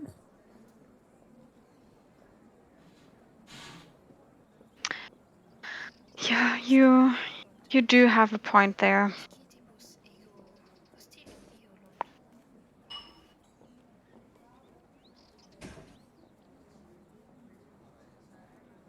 Bithynia, what do you think?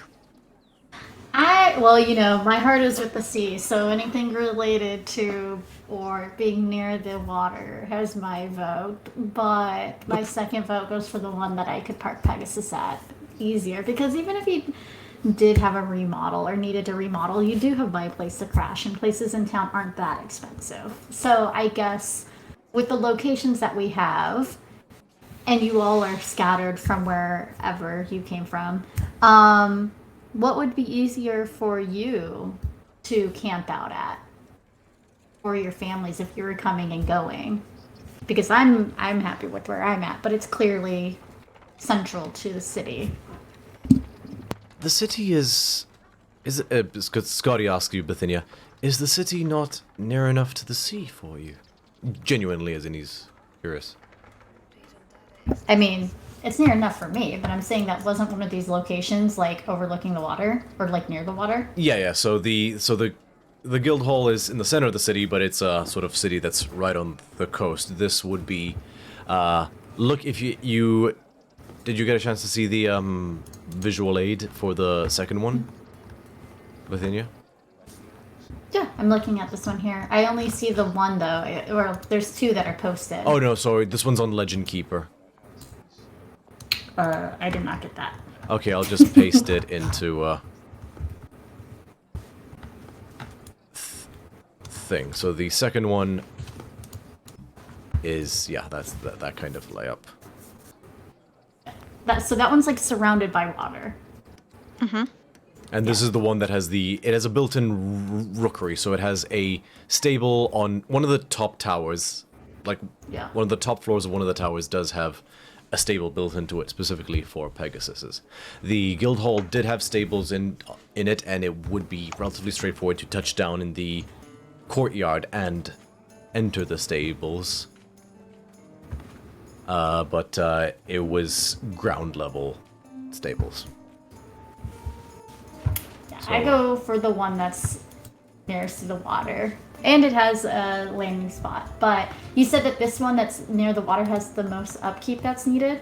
Or remodeling? Yeah, so the guild hall is a guild hall which would have a purchase price of 7,000, and it would come with functional, if not beautiful, but it would come furnished.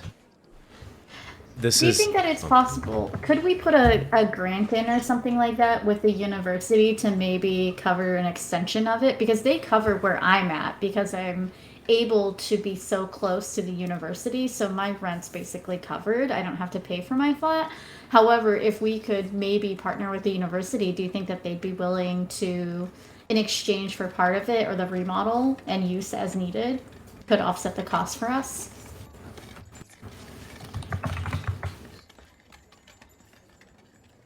You asking the DM or the players?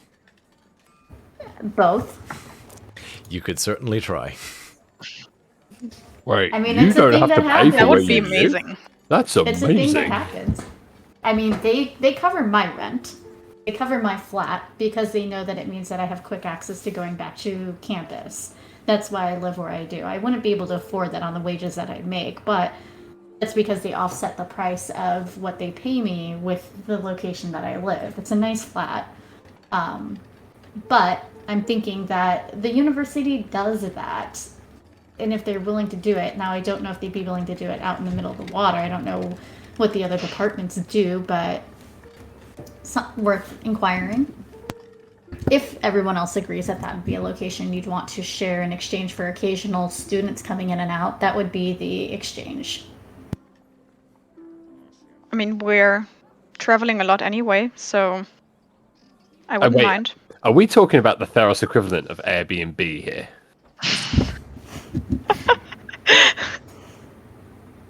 Yes. I'm so up for that.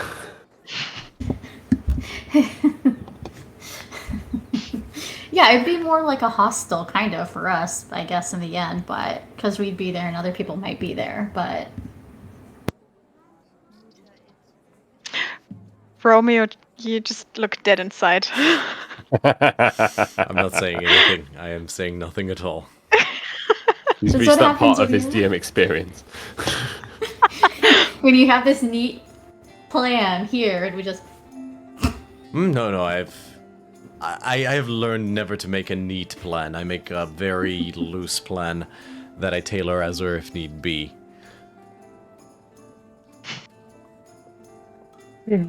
Scotty does posit one question, though. We do face a lot of evil things. What if something followed us back home, and it was full of innocent students? Then we But only, what if then we only have to outrun them. I somehow knew Yeah. I somehow knew you were gonna say that before you did. that's quite ripe coming from the one who collects a lot of blood.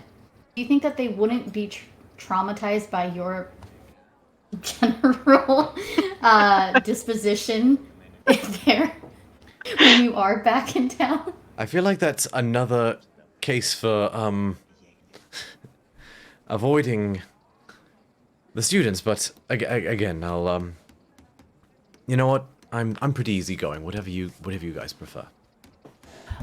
I'm just Well- saying, if it's not it's just the first time. The first time that you see it, smell it, or otherwise deal with it, everything else is water under the bridge. It's like, oh yeah, these guys came in again and they brought a vampire fish or something. You know, like it's fine.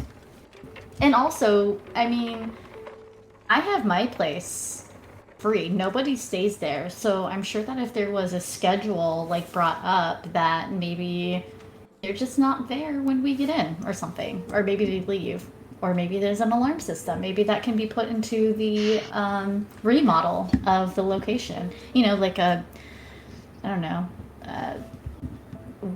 doorbell with a webcam or something. I don't know what the Theros equivalent of that is. Like a Ring doorbell in Theros. No, it's a retired volunteer satyr with a like a hand cowbell.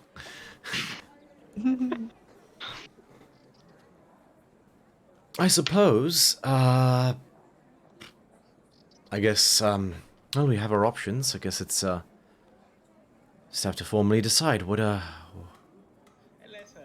we try to do. What we try to... If, the university were to not cover it, would we still want to go ahead with, full expenditure on our own pocket, or... That would run us 28,000 gold, I believe. Scotty nods. It is a very hefty sum of money. That's for sure. And I'm not sure if furniture would be even included in that cost yet. Well, I mean, Do we have to pay it all up front, or can we pay it over time? Like, what is the mortgaging situation in Theros? So it's a basic credit check financed through Barclays.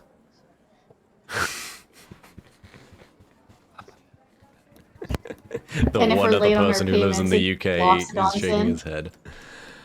Oh god. There may be some accord you could come to in terms of credit. Should you seek that out, that would be something to explore, I will say that.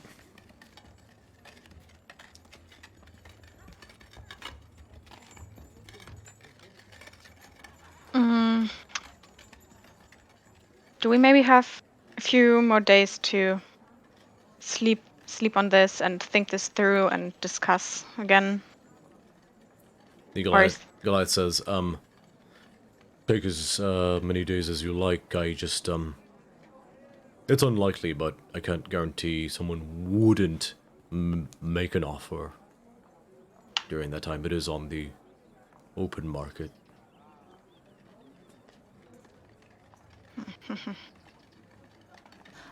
Okay. Find some griffins! Yeah. If it's all right, we'll come back to you. And yeah, We will let you Unless- know. Unless you want to come find griffins! I'm good, thank you. Ah. For the purposes of brevity, I'll say that you guys are back in the city by this point. It's circa afternoon at this point in time.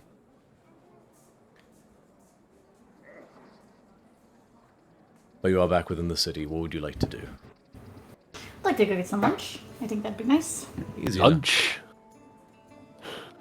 Easy enough to do. I like I'll that. say, unless you guys are going to get something lavish, 2 gold will cover everybody's lunch. Nice. Somebody mark that off.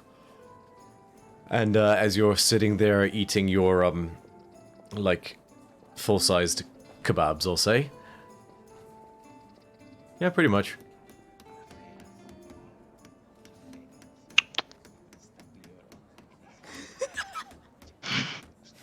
I will roleplay the shit out of eating a kebab, I swear to god.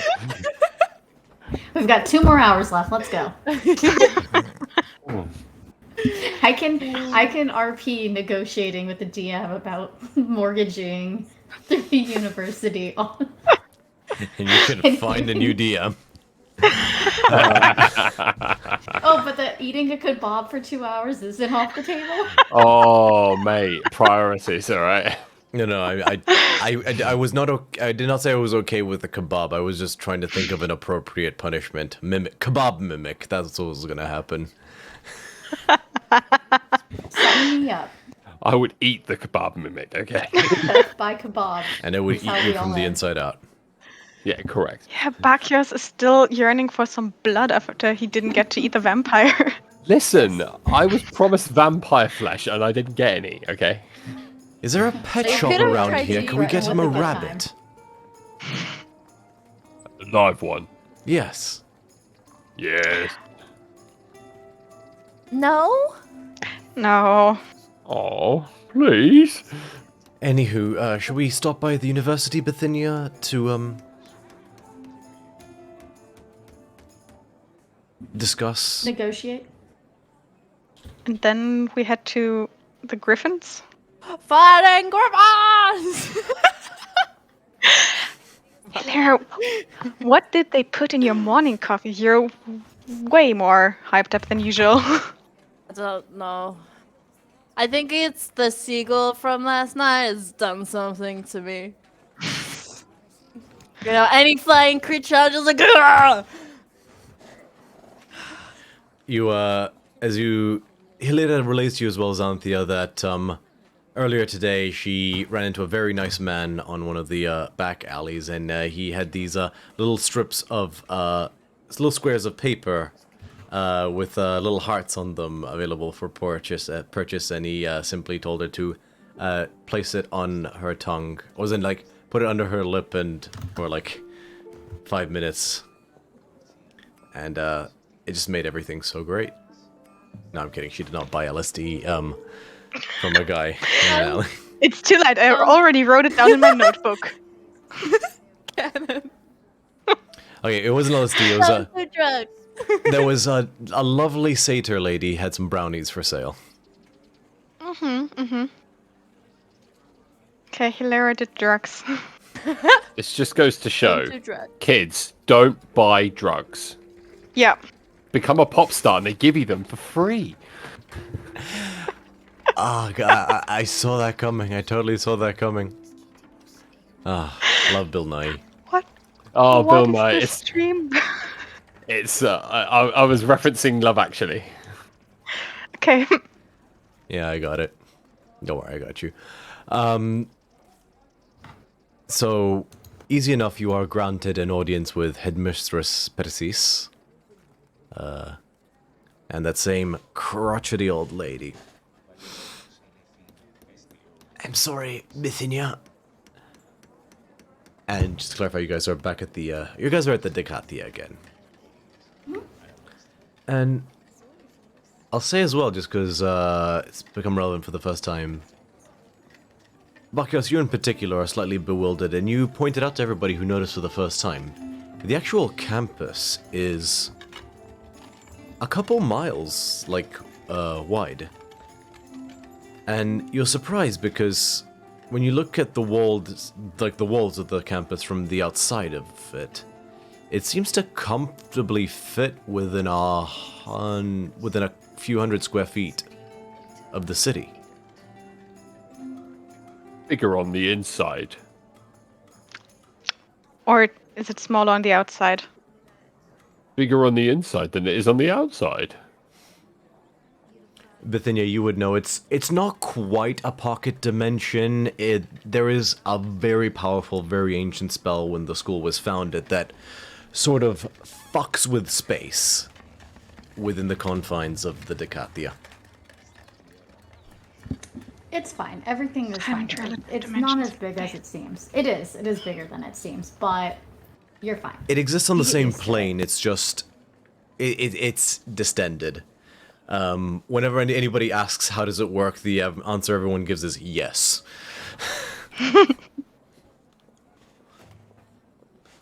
Yes, it works. Okay. But you are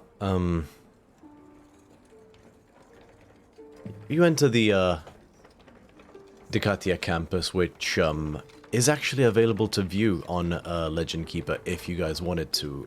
There is a section under the Decatia you can view the map, and so you can see places like the Witherbloom Grove, the Campus Temple, the Quadratic Edifice, and the Bithynia, you point out to everybody the House of Realms, which is one of your favorite building, which is it's a room that leads to all manner of other rooms. This is the place that's the biggest on the inside. It is a small edifice, but has a lot of different chambers in it that lead to a lot of different pocket dimensions, and students and faculty alike can rent these for testing purposes or a variety of things. It is whatever is needed to be it a sort of desert canyon or it's the storage department for all the pocket dimensions. But continuing on to the research edifice in particular, you do have an audience with Headmistress Persis. And I'm sorry, Bithynia. You wish the school to finance what? An outpost for research. Research what exactly? Whatever the university needs. Is there something to research in the area you have discovered? An ancient ruin, perhaps? Well, there's been more than one thing that I've come across recently, or the individuals that I've traveled with, that I myself, with my wit, intelligence, and other skills haven't been able to figure out on my own. So it would behoove me to not only have a safe location closer to where we've traveled from, but to maybe give some of these new students here in Pitakatia a place to get their feet wet and their hands dirty in the field. Something that, well, this university has been more than able to do here, but could open up more opportunities for the new ones if they hadn't had that opportunity yet. Make a persuasion check. You're within a city, so you do have advantage, but I will warn you the DC is high. You're not asking for something small, so...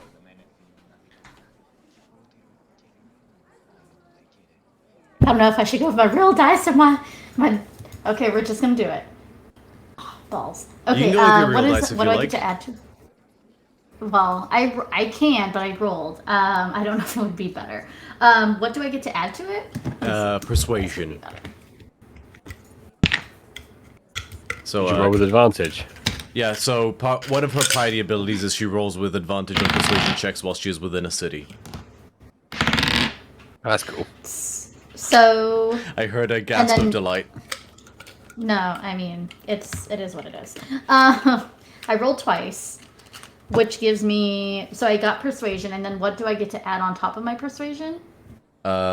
Just persuasion. Okay, so I got a 16 total. Well, what was the number rolled on the dice? 10, and I have a +6. 10, you have a You got a plus 10 6. with advantage? My first was a 3. Oh. Oof. You hate to see it. Yeah. But does anybody else here have more persuasion than I do? I've got really good intimidation. I have a +8 to persuasion.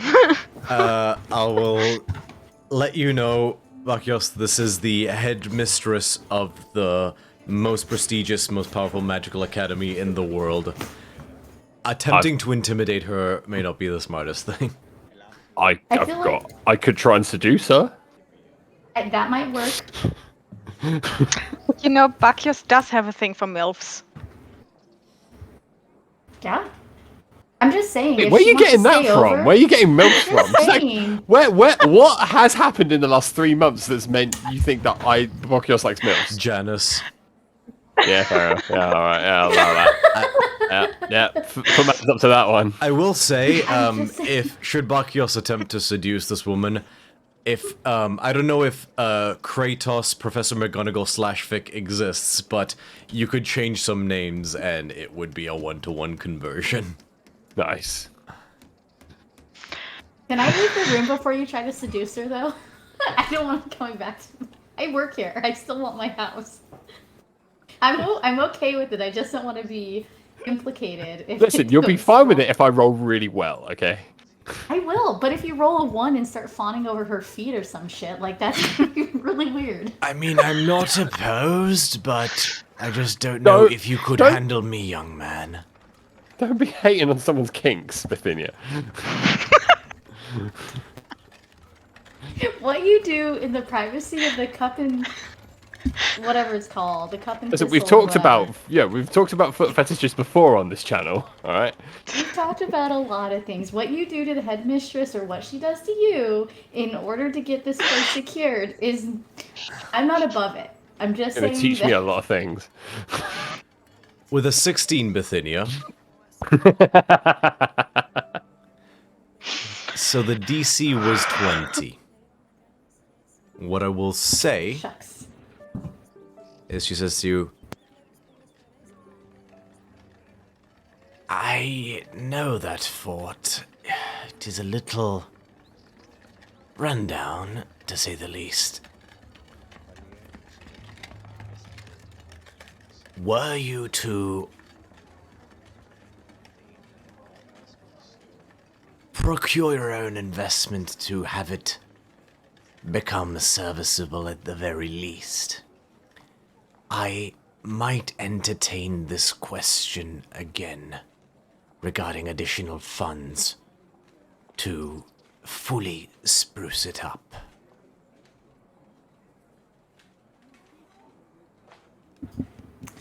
Well, it's good because we have this guy, and she points to Bakios, who'd be more than happy to help spruce it up. He's quite good at handling things.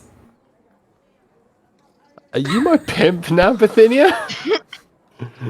Title of the episode. Because I'd happily be your bitch. I'm trying. You know what? Sometimes you have to get down to get up in the world, or put out to get in. You know what I'm saying? So I'm just Let's saying. get down to business to procure funding. Exactly. See, Bakios? This is gonna work out in the long run. Jesus Christ. Still, by far, the least humiliating thing a grad student has had to do to get funding. Just in general. Exactly. True, and you should say it. Yeah, that's the most offensive thing that's been said this episode. Just saying. I'm also not wrong. Yeah. So, to clarify, with that role, you might have the opportunity to ask again, or to attempt to make this check again, were you to make an initial investment into getting the place ready. Okay, so gonna go with the D20 again, unless I should go my Lord of the No, Rings and first. so, she's Oh, in saying, the future. like, if you can do the first half of it, I'll let you, and show me something that I think is worth investing in terms of the building. I'll let you ask me again. Okay, and what about Bakios' proposition? I was. This is out very strictly out of game. I'm just stood in the back, leaning against the wall, just very bored, just like just very much out of my element in this university. All right, I have an intelligence of 10. I'm not really the smartest cookie. I'm conflicted as to whether to take the roll for seduction seriously or not. I mean, this is purely just discussing ideas back, as if we're all around a table and we're having a bit of bants. I'm very much not trying to roll for seduction. Yeah. Persis says, Bithynia, you've always been the most sensible of your cohort, so I'm going to assume you're not attempting to bribe me with sexual favors, as that would be unbecoming of such a fine example of what the Decatia is meant to exemplify. That being course not. said, if you genuinely want an experience that puts those young doves to shame, young man, Young man, bitch, I'm 45. I'm 91.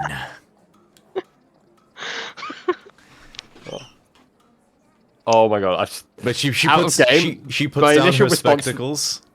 my initial response to that was, good thing I'm not going to fuck you, because I genuinely would pound your pussy to powder.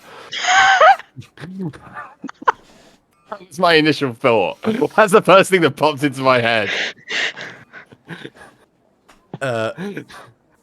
Persis stands up. She doesn't have the glasses are nothing in this world. But she walks up to you and just traces her hands through the air. And she casts Tensor's transformation on herself. Shit. And you watch as in a moment she has the body of like one of the Amazons that like was holding up the thing in the Justice League movie. As in like full on Amazonian Wonder Woman, like muscled like 8-pack powerlifter chick body. Nice. And she's now a solid 6 inches taller than you. I was going to say, what were you talking about the 6 inches for? And as she walks up to you, she says,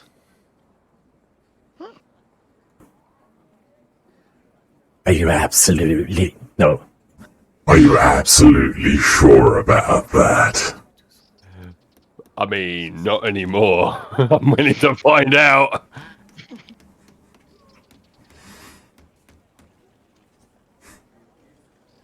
Is this where you get to roll to seduce?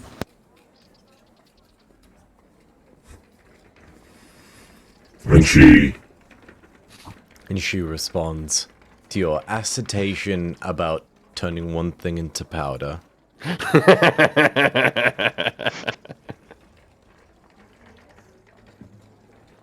And simply says, please, I'd crush it into a corkscrew.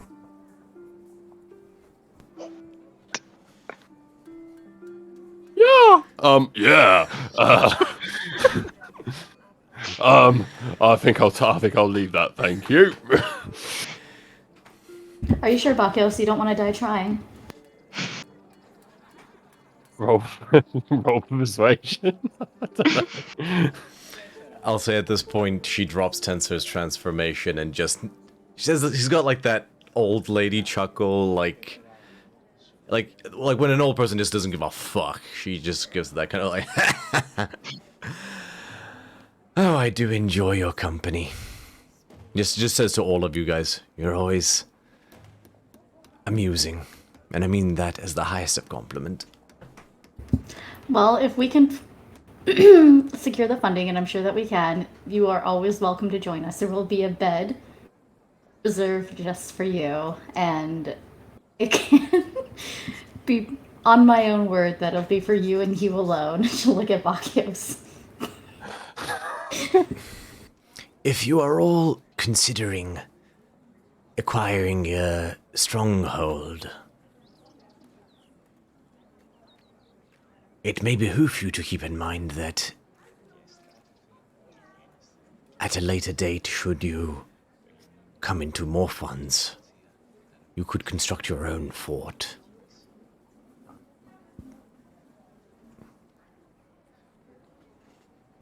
You know, the property ladder, as it were.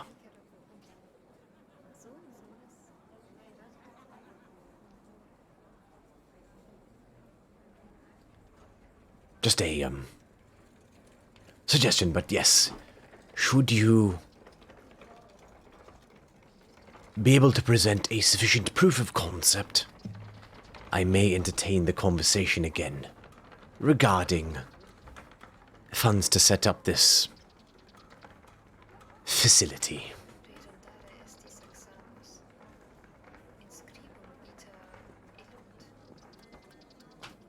Well, thank you for your time, and I will get back to you either way. We have some other prospects available for housing, whether it's building from scratch or acquiring and redesigning something that's already existing to meet our needs. Thanks to the university, my housing is secured, but as I've traveled with these fine folks, I would like something more secure for them, as they've been doing a lot of work out of Melitese over the last year. Sensible. Have you not any magical means of augmenting any construction, Bithynia? I do. However, I was hoping that with my connection to the university, that while we were traveling, the construction could be done while we were out, so that it would be something that was more for the university than for us, but something for anybody who was traveling through, as other universities tend to have housing for travelers or students when they're in the field. And we could be like innkeepers, so to speak, if or when we're out, or anyone else who's there. I look forward to discussing this with you further should you choose to pursue the endeavor. All right, thank you for your time again, and we'll be in contact. Have a wonderful day, all of you. As you guys are exiting this place, Bithynia, you round a corner and you guys all bump into a figure. I'm sorry. Bithynia. How very good to see you. Hello again, how are you? And you see a familiar figure with auburn hair and a single white streak that goes back across it. And you recognize Professor Isidore. Hello. How are you today? Anything interesting going on campus? Well, fairly boring day, actually. I took a gaggle of students to a small field trip to one of the tombs uncovered on the coastal line of ancient Miletian hoplites. But those are fairly dull in and of themselves. I've been trying to approve funding for a longer journey to Delathon, because that's where the real ancient ruins are. Slightly difficult. And how has that been going for you? Well, same old, same old. I did have my paper on the Cassandoran modus of architecture finally approved for peer review. We may finally take the theory of responsible contained fiend labor employed by the Cassandorans seriously. They're finally recognizing my contribution. Okay, that's amazing. Congratulations for having that get to that level.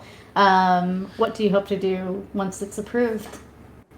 I hope to win the approval of the city to attempt to replicate the process. He turns to everybody. Think about it. The labor of hundreds of men, undertaken by massive fiends, safely enthralled to our services. The grandest of edifices and construction could be done in half the time or less.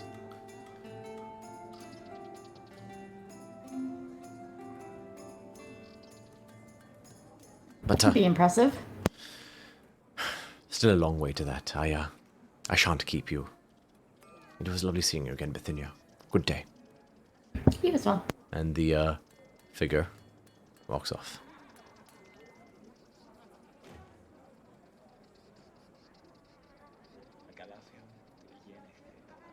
What do you all think about that?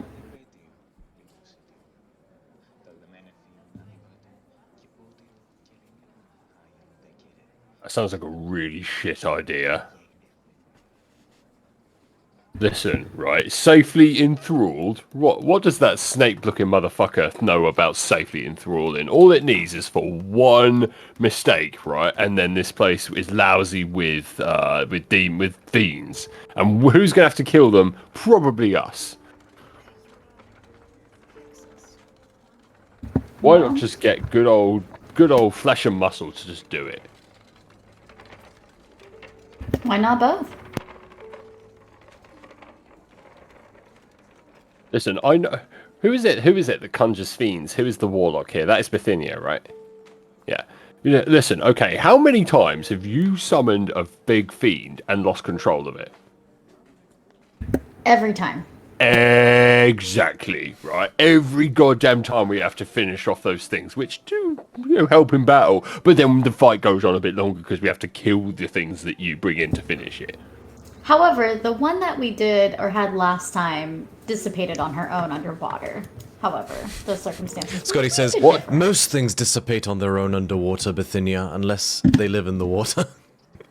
Well, yeah, we I didn't. think she just didn't want to drown, if I remember correctly. Were we on that demon shit list? Like, Look, I'll get the Yeah, she doctor out blocked again us. next time. yeah. So, What listen. Bithynia explains to you, Barkios, as well, in passing, should you have interest, is that Professor Isidore in particular is primarily a researcher of ancient history, and he does have a sub-focus on the Cassandoran civilization, which, out of character, would be my stand-in for the Minoans, a proto-civilization older than even ancient Greece or ancient Theros. Yeah. He has discovered evidence that suggests the Cassandorans employed techniques that were capable of binding fiends in a safe, perpetual, reliable manner. And he hopes that in discovering the veracity, as in, like, in being able to confirm this with more research and more digs, and should that pan out, able to replicate it, he could uncover a ancient form of planar binding that was far more safe and reliable, that seems to have been lost with the civilization's extinction. Sounds impressive. Quick question. Why did this civilization, if it was so mighty and had this amazing ability, go extinct? Do we know? I don't know. I guess that's the thing with civilizations. They come and they go. You don't know Bithynia, and no one knows. That's it is one of history's great mysteries. What happened to the Cassandoran civilization? They seem to have basically disappeared overnight. There was a period of no contact, at which point, eventually, vessels were sent out to inquire, and the civilization was gone.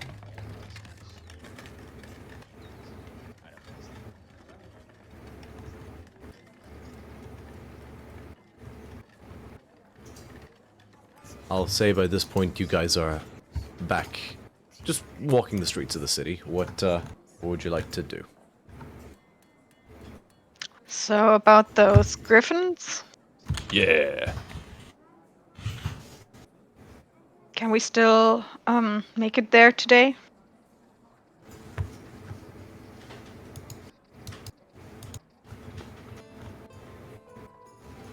You asking the DM? Yeah. I don't think anyone else knows the answer, to be honest.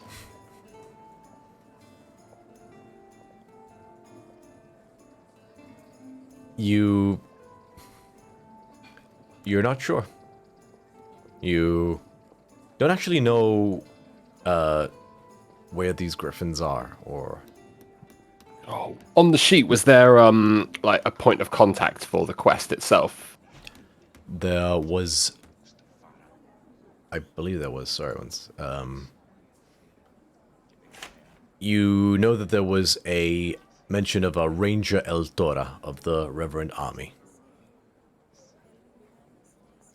And then that name was mentioned, but not necessarily as she was the one who's put out the bounty. Was then put out the quest. But it does not give a specific means by which she can be contacted.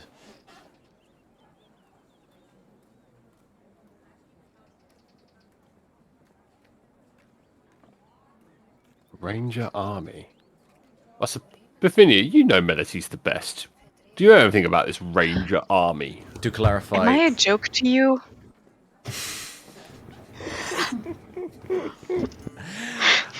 And I think we have a new channel points emote to unlock. Am I a joke to you? Oh, I'm clipping and creating that. What? To clarify, it is... So, Xanthia is a member of the Reverent Army, which is... So the Reverend Army is the Army of Meletis. That is simply what it is called. I genuinely did not know that. No. So Everly will look over at you and say, "Me, not so much, but this one, yes." Oh, Xanthia. Sorry about that. To clarify, it was Ranger El Tora of the Reverent Army. Her role was Ranger, but it was not an army of Rangers specifically.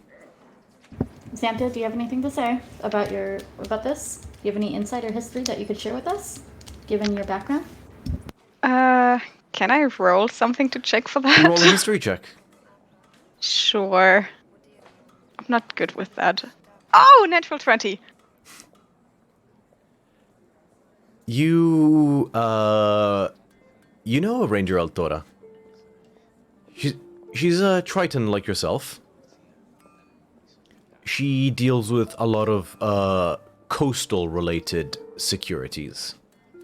And much like a ranger in real life would, her role is equal sort of military security and also managing and cataloging of the local coastal flora and fauna to spot any, depreciation in species of fish or other unusual disturbances of the like, which helps the city of Meletis get ahead of,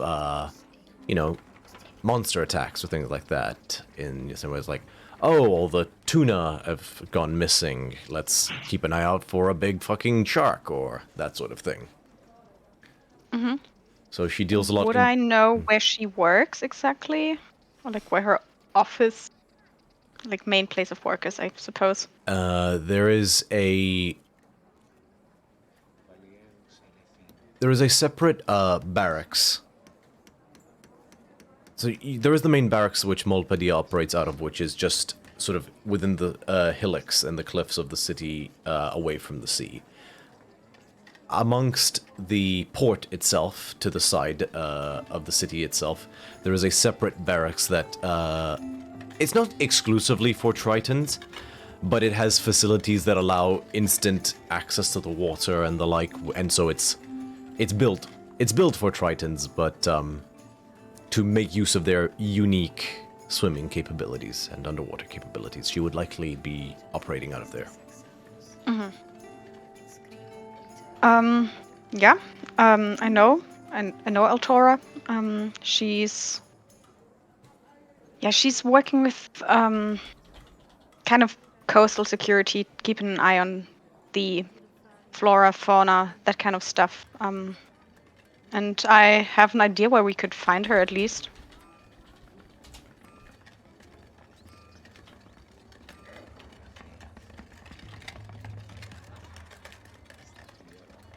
So, should we head there?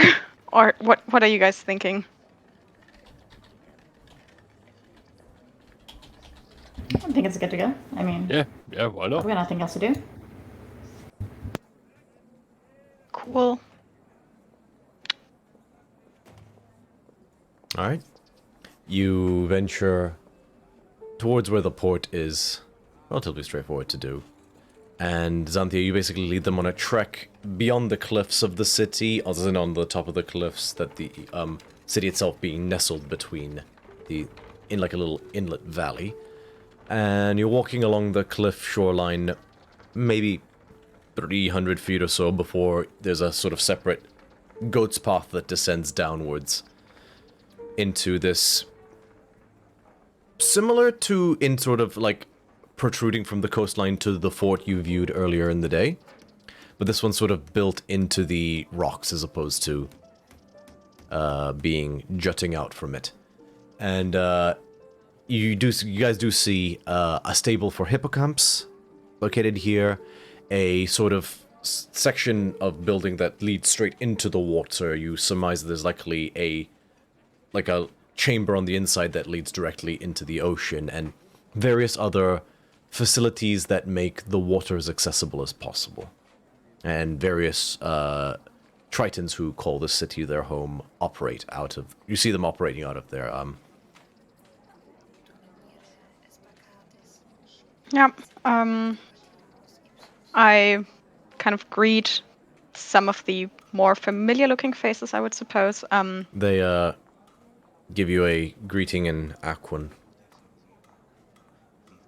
And then I head inside and Easy enough. look for Altora. There was actually a moment where you basically use the normal entrance. You should basically just jump and then you like remember, oh right, humans. And then you basically jump out and say like, there's like a door at the back. Sorry for the inconvenience. This is mostly a Triton base. I'll meet you on the inside. Sure. Cool. You swim down and then come up in an air pocket,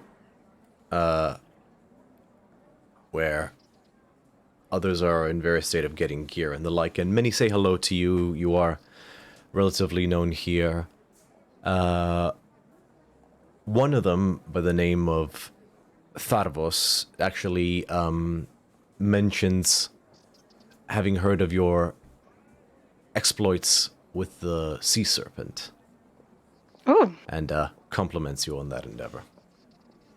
thank you. Have you been holding up well recently? Yes. Drills every day. Itching for some real action.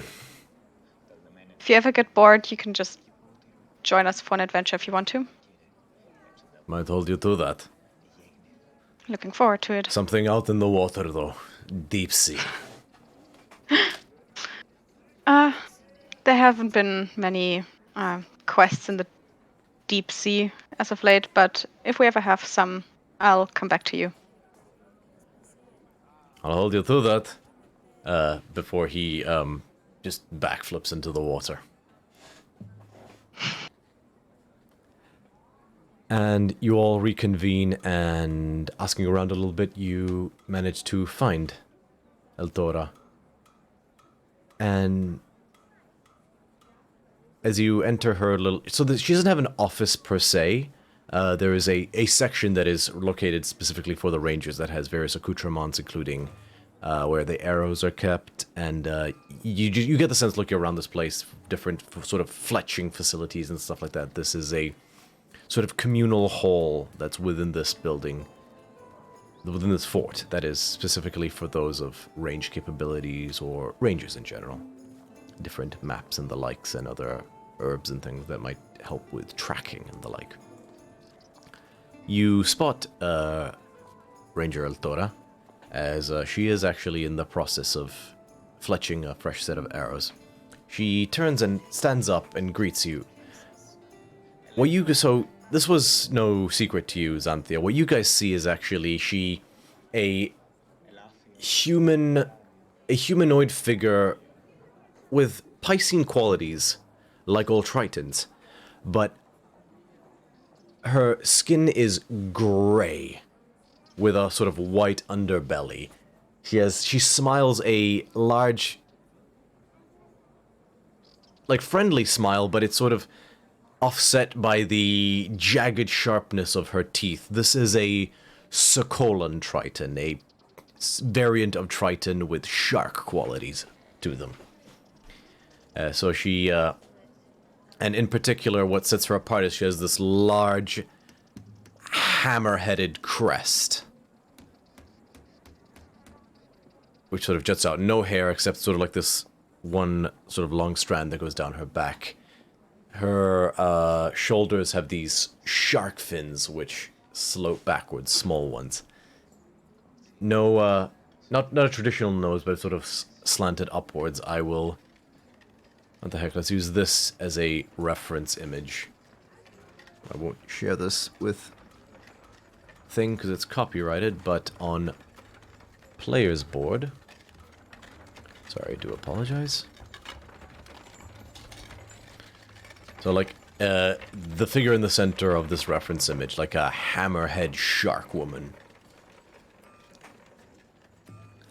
Bithynia, if you go on Legend Keeper, you can view that under the player's board. I don't have a link for Legend Keeper. Did I not add you was in via this the one. email? I must have. That's strange. If you DM me your email on Discord, I'll add you.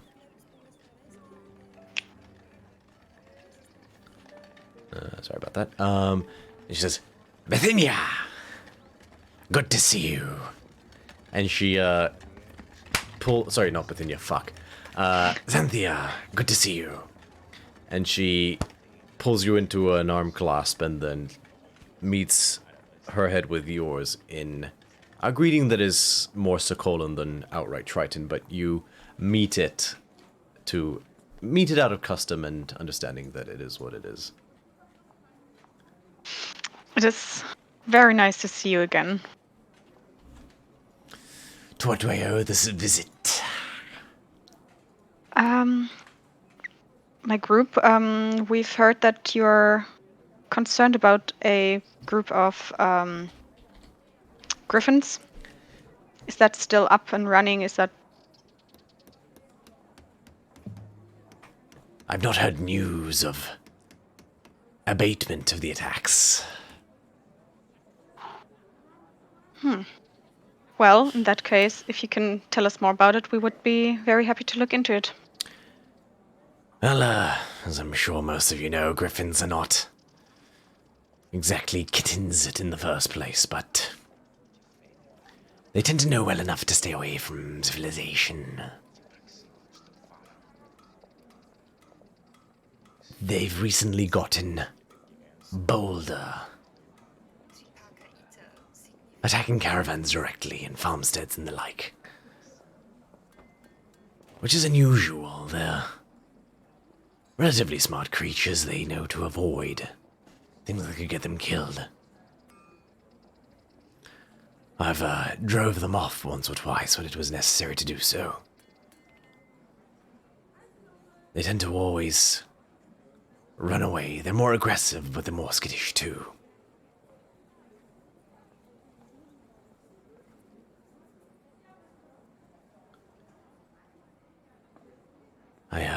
Not sure what's causing it. And where exactly have they been sighted, like the last time that you know of? Roughly 10 miles northwards of along the coastline of the city.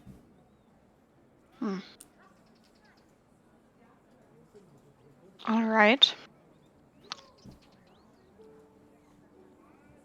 In the direction of the Four Winds Plateau, roughly speaking.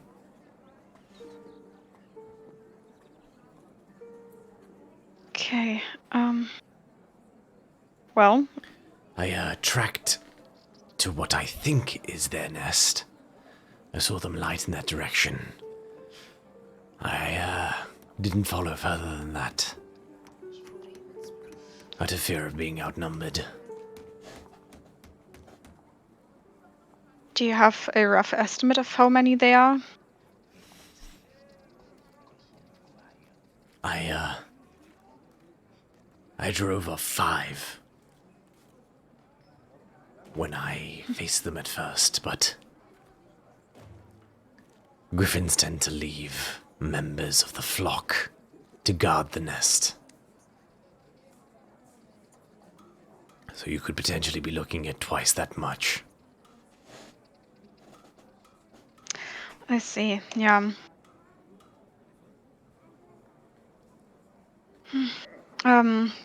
Bacchus, have you ever encountered griffins, really? Have you had any experience with them?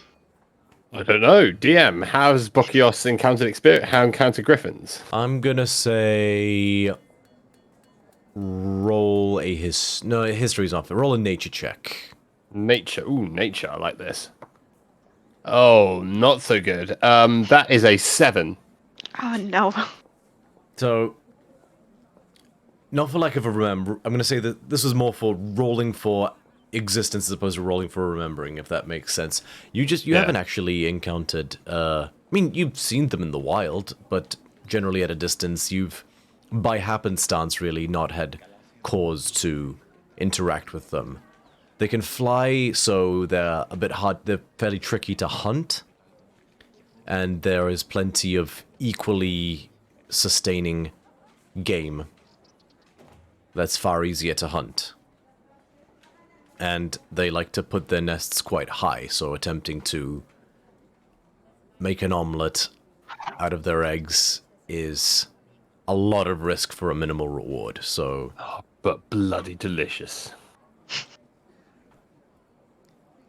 You did track a nest once in the hopes of getting one of those bloody delicious eggs, but you saw that it was perched on a crag that was as smooth as tile, and was a 1,000-foot drop if you were to lose your footing. So you were like, Fuck that shit, I'm out. Pretty much. So you have not interacted with griffins? Yeah, sorry, not really my forte. It's alright. Was worth a shot.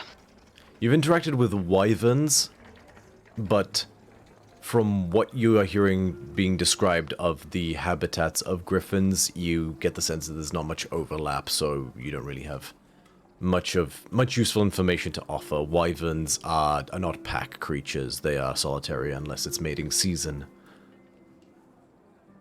So, different creature entirely.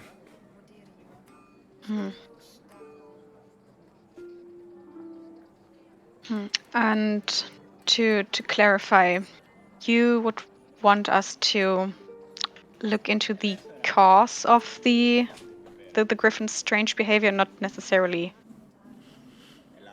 end them, right? Ideally, if they absolutely must be destroyed, my heart would weep, but I would trust you to judge whether it was vital or not. But if it is a cause that can be dealt with that would abate their behavior, that would be preferable.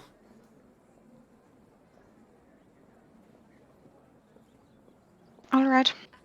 Yeah, we can look into that and do what we can.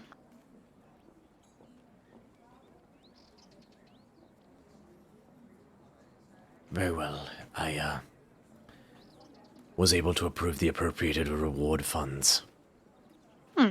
So, check back in with me should you be successful.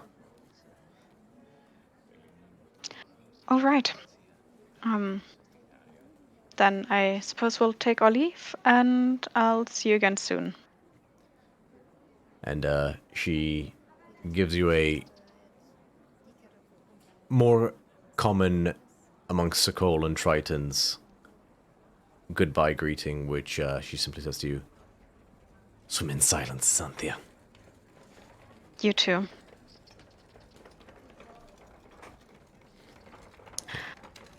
and I presume you guys take your leave. Before you go, though, she does take out a map, and The nest should be located around here.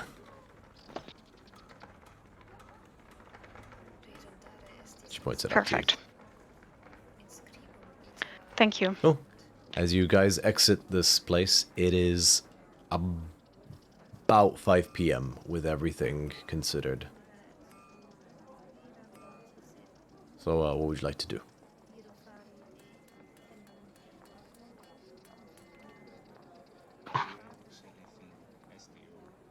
Oops, accidentally. Can't continue. Yeah, so, what would you like to do? Well, we can either, stay the night in somewhere and then set up fresh in the morning, or we could just head out now. I'm game for either. Yeah. I mean, 10 miles is not terribly far. We could still make it there today. Yeah, why not? Let's go. Very well. You guys going on foot? Do we have another mode of transportation, really? I mean, for two of us, plummet is an option.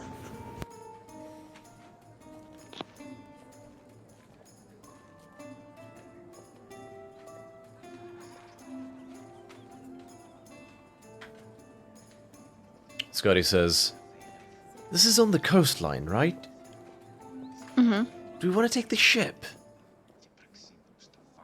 Is it really worth the No, you're effort? probably not. Yeah, no, you're right. Forget I said anything. Very well. Okay. We can... Walking it is. Walking it is. Cool. It's gonna be about 2 hours between all the, like, cliff stuff. So this is not like a flat road. So it's gonna be about 2 hours walk to do the 10 miles. Does anybody wish to do anything during this time, or would you like to just proceed straight away? Nope. Okay. Easy enough to do. You trek onwards and onwards. And soon enough, you leave the city behind.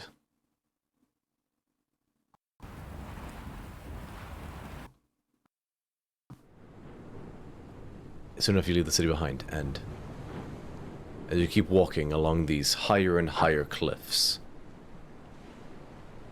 And so, yeah, for reference, it's about 500 to 1,000 foot Mediterranean-style coastal cliffs that you're basically walking alongside. Occasionally there are dips that lead to beaches and the like. You mostly simply walk past those and maintain along the still sunlit but a bit colder now that it is getting towards winter coastline of Theros. Soon enough you get to the place that is on the map, that was marked to you on the map. And you see a large sea stack that is separate from the main land. The world ends, the land ends, and then you see a section that seems to have crumbled away with the eons, just beaten away by the sea, and a large stack, protrusion, just beyond that.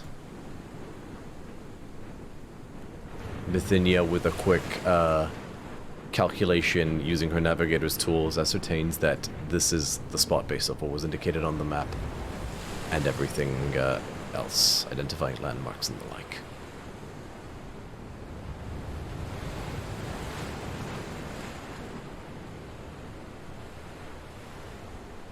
How are y'all feeling? Feel pretty good. Is it already getting dark? The sun's getting low. I wish we were there. The sun is getting kind of low. It's getting real low. You maybe have an hour before it sets.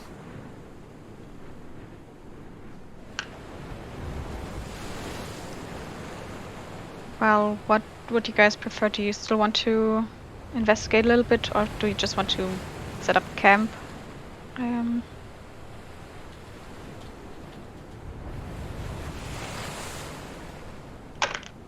We may need to do that, yeah. Yeah. I'd like to carry on, but I mean, Same.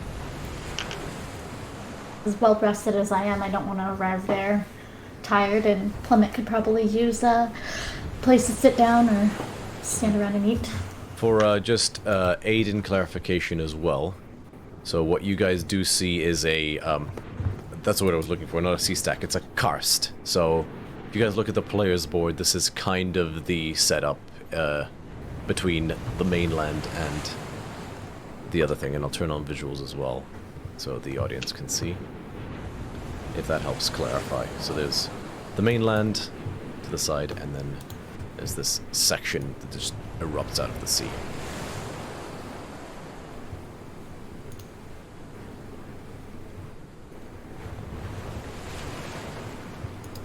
So you guys are making camp?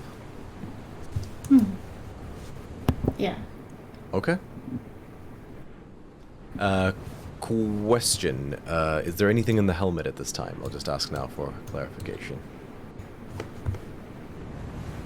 Isn't water breathing still in there? Water breathing would still be in there at this time. Do we want to put something else in it?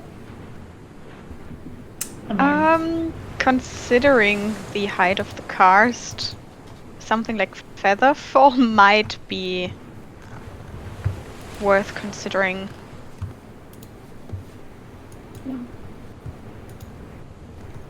Yeah, no, I don't have that. Yeah, me neither. Scotty, Okay. do you have Scotty that? has. Anyway. Scotty does have featherfall. If Ali, if you do a quick check, but he should have featherfall. Yeah, I think he does. I think so too. Yeah, he does, yeah. Sure, I'd be happy to. Does featherfall gain benefits from upcasting? I don't think it does.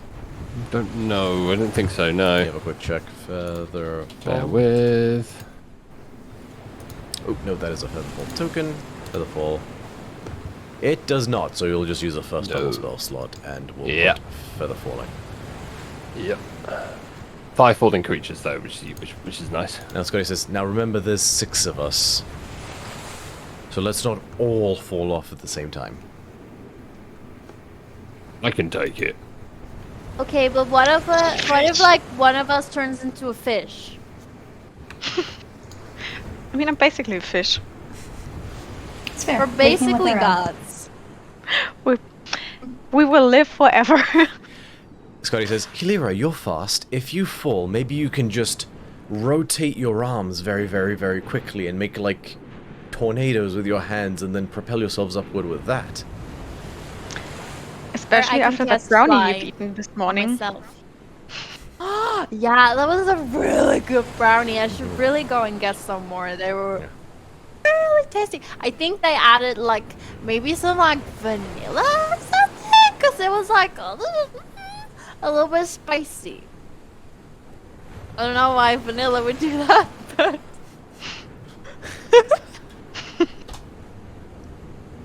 So please look at Ellie's comment and then please look at my response. Shh. No, my response. what? Ellie, stop giving people ideas. So Ellie What just can I wrote. say? So Ellie just Sorry, go wrote, ahead. you should always say we will live forever in D&D. The DM never takes that as a challenge. And then I just replied with the Scotty smiling emoji. Just the...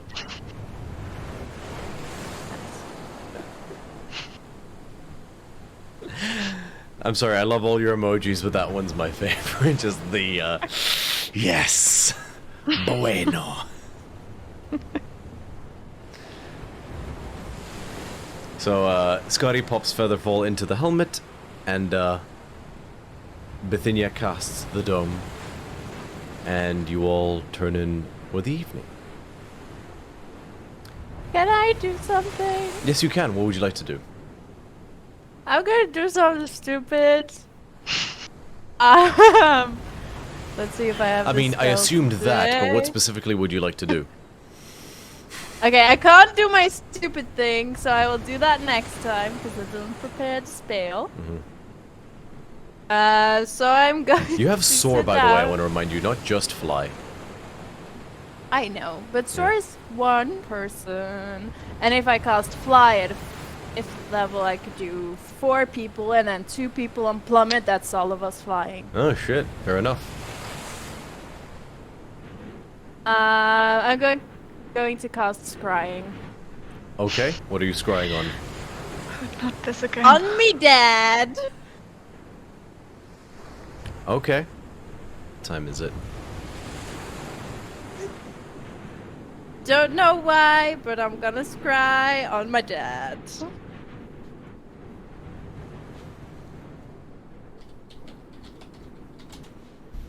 Sorry, I'm gonna use a placeholder stat block because your dad doesn't currently have a stat block. I know I failed as a DM. It's a great quote. Your We're dad doesn't have all- a stat block. So, what is that, a We're wisdom all saving very throw? mad at you. Yeah. And it's a -5 because you are intimately familiar with him, right? Or is it a -10? A -5. Unless I also have a possession or garment. I am his child. I will ask you, where did you get your armor? Oh, is it a possession of his? My armor, I probably. Yeah. Would possession she that have was anything that belonged to him, do you believe? I'll trust you to make that call fairly. I don't. From my background, I do have a ring. It is in my possessions from my background, so that could be his. So it would be a signet ring as part of being a noble. That would be certainly the case. Do you believe it would have been formerly his? I'll trust your judgment on that. Well, okay. I don't know. I'm gonna say no, because it seems fair, and I don't know, so I'm gonna say no. Okay. In that case, straight -5.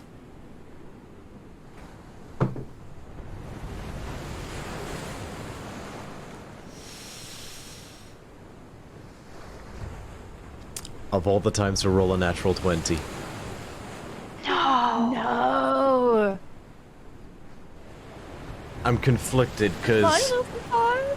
so he has a +1 -5, which puts him at 16. But it is a natural 20. Has to move 17.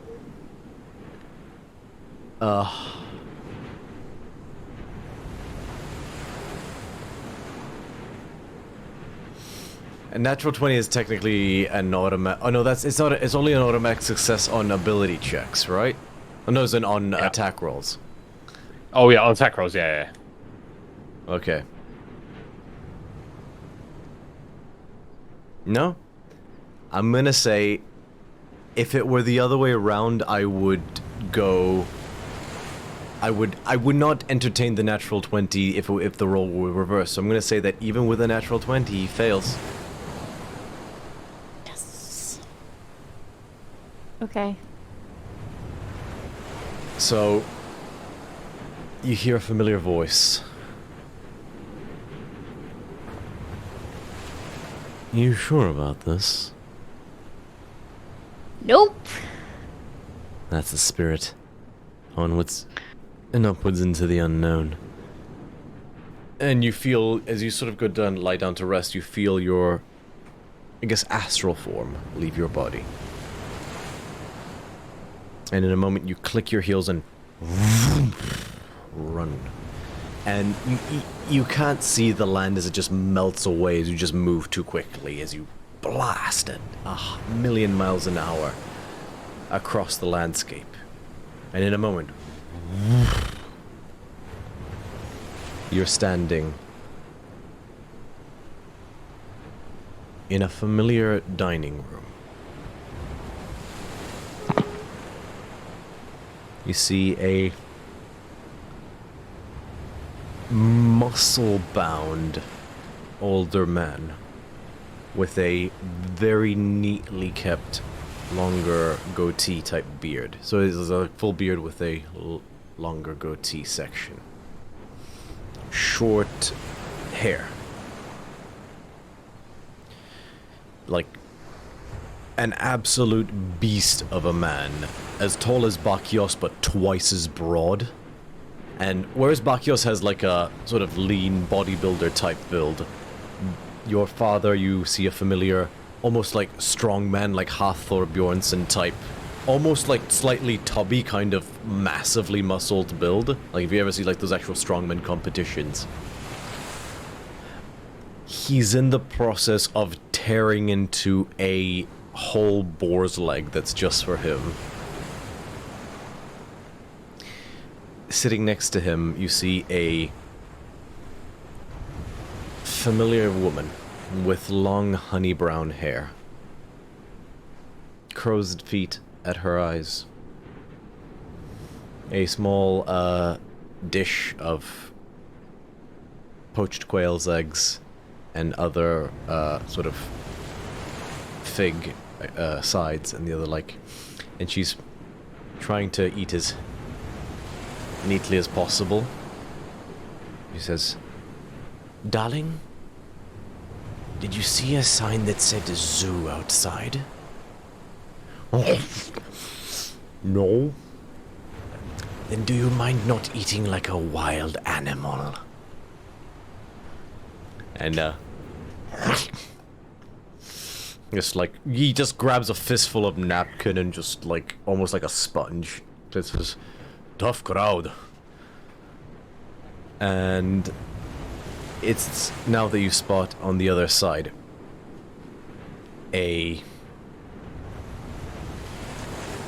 two men that look a lot like their father. Smaller portions, but a similar table manners. As they are also tearing into their food. And just beyond them, you see a tall, beautiful girl. about 5 years older than you.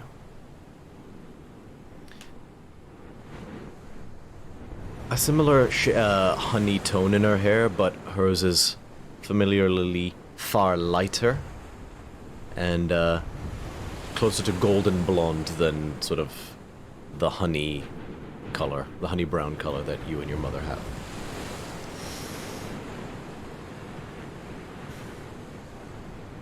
And you see the familiar form of your sister. Just calmly eating her food.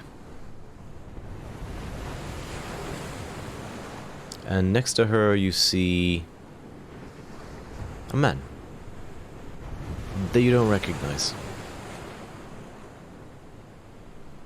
He's dressed in Lectoi garb, much like your father and your brothers. But his is more sort of, he has a cloak draped over the front, like a shoulder cape. He looks to be in his late 20s. He's not eating like a wild animal like your father and brothers are, but he is still nonetheless going to town. He's using cutlery, but he's still going to town on a very large steak. He uses a napkin with a bit more finesse and smiles at your sister and plants a kiss on her cheek. She half smiles at him. She returns a half smile, and then just looks back down at her food, and just seems to stay in her zone. Before the vision fades. And you're brought back to your body. Okay. Well, Well, that was interesting. yeah. They didn't seem very mad. It's good. You see that spread? Hard to be mad at about anything with that kind of food. True. Now I get why Balkios wants to go back. Just for the food alone. I've half a Maybe. mind to disguise myself and join them. Oh, you could try and go in as me and see what happens. I don't know what they'd be more surprised by. Their daughter's sudden return, or that arrows would bounce off of her comically. True. I'm just saying, if they actually are mad, they're going to be unpleasantly surprised.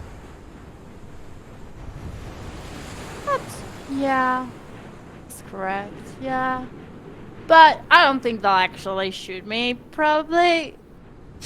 I'm not sure, you know. I was kidding. That probably you just said is quite concerning. Oh, I don't know how mad they are.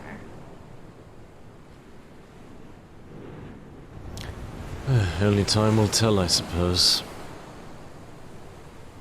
True. I have ideas. Oh, go on. I'm all ears, dear.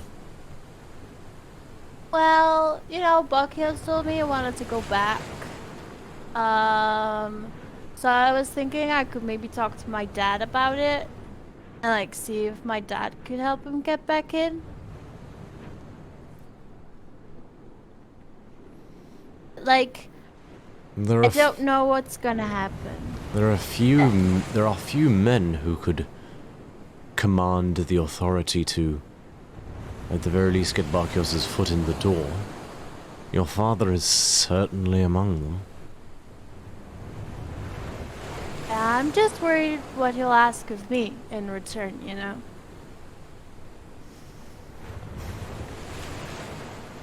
Oh. suppose there are worse things in life. I mean, your sister didn't look exactly thrilled by what I'm fairly certain was her new fiancé, but I mean, she has a nice house to live in. Yeah, but a cage made out of gold and pretty words is still a cage. Oh, you don't have to tell me. Why do you think I, flitter about on the mortal world like I do, despite the barriers of Krufix? 'Cause I'm such a good follower. Right, of course you are, but, so am I. And that's the point. I am permitted to perform my duties in my full capacity upon this mortal world, because I'm trusted to abstain from the kind of direct interference that forced Krufix to put up those limitations in the first place. And I do it all because the freedom to run amok is more important than the temptation to mess with mortals.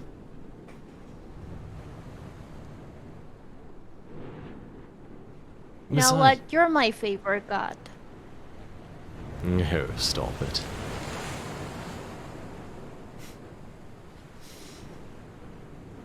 Can I ask you something? Always. If you could have any snack in the world right now, what would it be?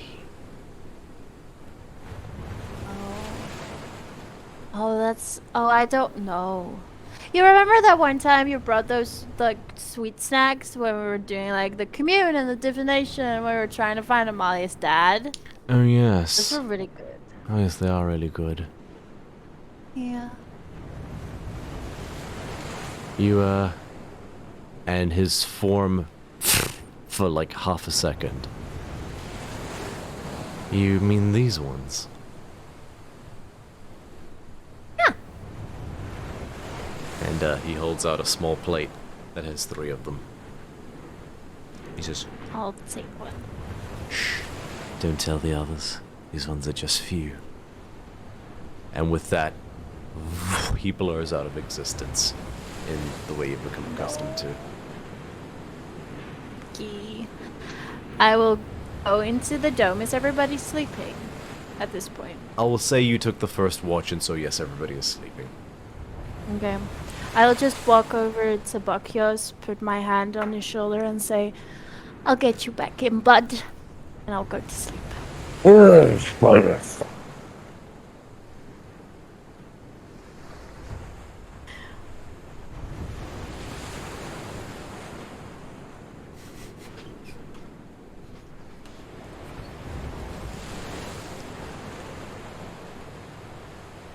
Alright, who is taking the next watch?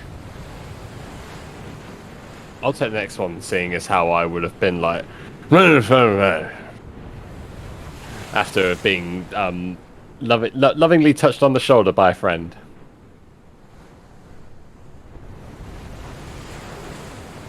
Okay.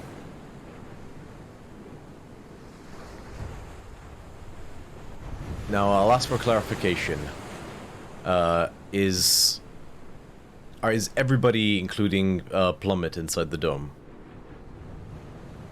Can Plummet fit in there?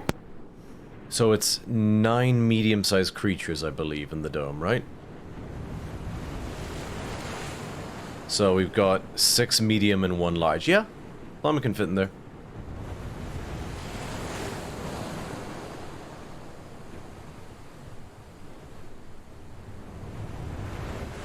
Bakios, make a perception check. Righty ho. 16. You, middle of the night, you do hear a faint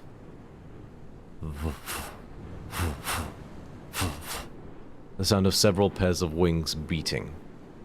It's relatively distant. You hear a faint like an aquiline cry.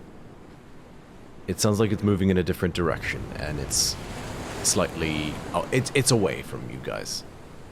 But you do hear the sound of several aquiline creatures taking off for what, with your experience, you surmise may be a nightly hunt. But nothing to worry about. They are pretty far away.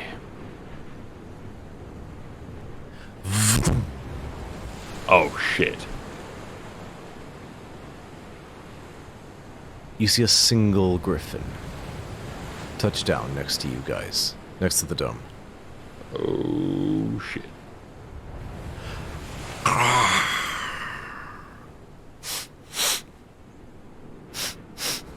It's like, it's sniffing.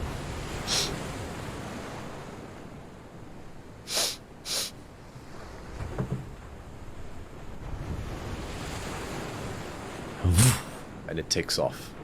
Nice. He rolled so shit on his perception check. Nice. So he can't see you guys because I presume you would have made the dome like rock color or something like that from the outside. I was tempted to go, everyone, stand to! Oh, no, kept my mouth shut for that one. Okay, I could totally see Bakos doing the Emperor's New Groove thing where he like manages to stay quiet, but then he goes, ha! And then he's like, yeah. And it's the ha that actually wakes up the monster. I know, I'm trying.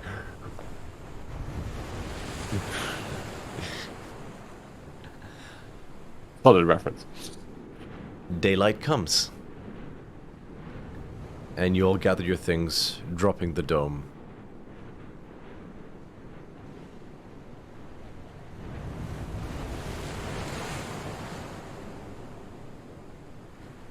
And as you guys are gearing up, I'm conscious of time, not to worry, but as you guys are gearing up, and you look out at this karst, why don't I get the map ready?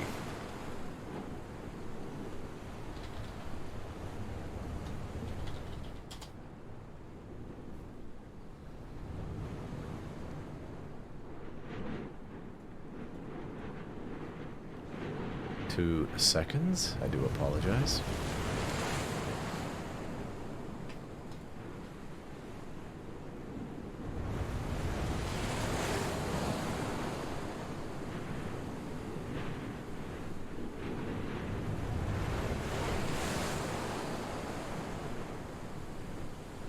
Huh.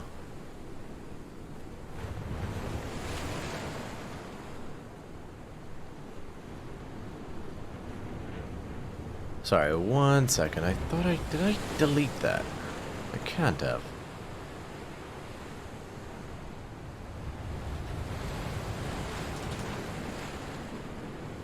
Right. Sorry, lost my place.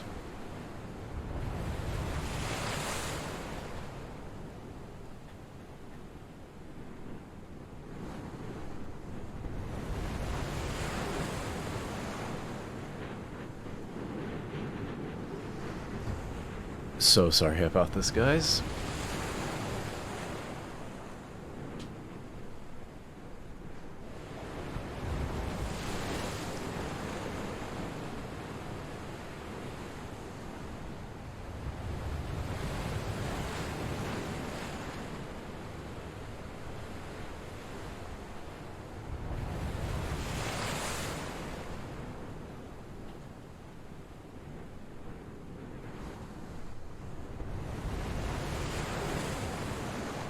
Okay.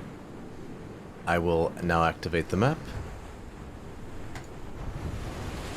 So you guys should... I'll switch to the battle mode for a second just so everybody can see the same thing. So you all see a wide chasm as you approach the karst that bridges the karst from the mainland. What was a rope bridge that connected it seems to have been destroyed. Ah, shit. And as you look beyond, you get the sense that this is going to be certainly an interesting climb, if nothing else. Oh, so sorry, I just realized the peeps can't see. Interact.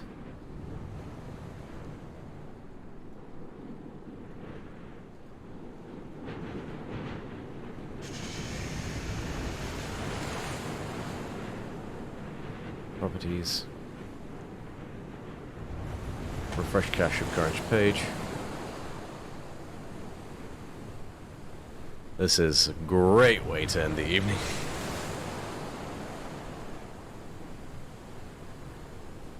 So yeah, you can about see the so yeah, so I'll zoom out for the audience, but you can just about see the other side on the cast. The top of the cliff, however, is just about beyond your sight. And as you're basically doing as you'll start to think about how you're going to see about crossing or climbing as or if need be, we're gonna end tonight's session there. And we'll pick up next week. Question, are we gonna be doing it because it's Easter? Yeah. Oh, that is a good point. I don't really celebrate Easter, but it depends on everybody else. I can't make it next week. Okay. I thought we had talked about making it off or taking it off. Yeah, yes, I recall that now. Yeah, we can absolutely put a pin in that until week after. It might give me a little bit of time to Hey, Anag the Bean, thank you again so much with another subscription. Love that. Love to see that. Welcome so much. to the Hoplites. I gotta start developing some more rewards and stuff like that. Maybe do a giveaway eventually or something to that effect. I could do some a giveaway of minis. I've got plenty of them. Oh my god, you're far too considerate, and we always bits and subscriptions are the one thing that we always welcome disrupting. Like seriously, I don't care if Xanthia is holding like the body of like a dead orphan or something like that. I will interrupt the RP to say thank you for the subscription. Oh, thank you so much. Like, yeah, you whore. Yeah, you whore, Romeo. Regularly scheduled crying. Yeah, Xanthia, quick, put a sock in it. Thank you so much for the subscription.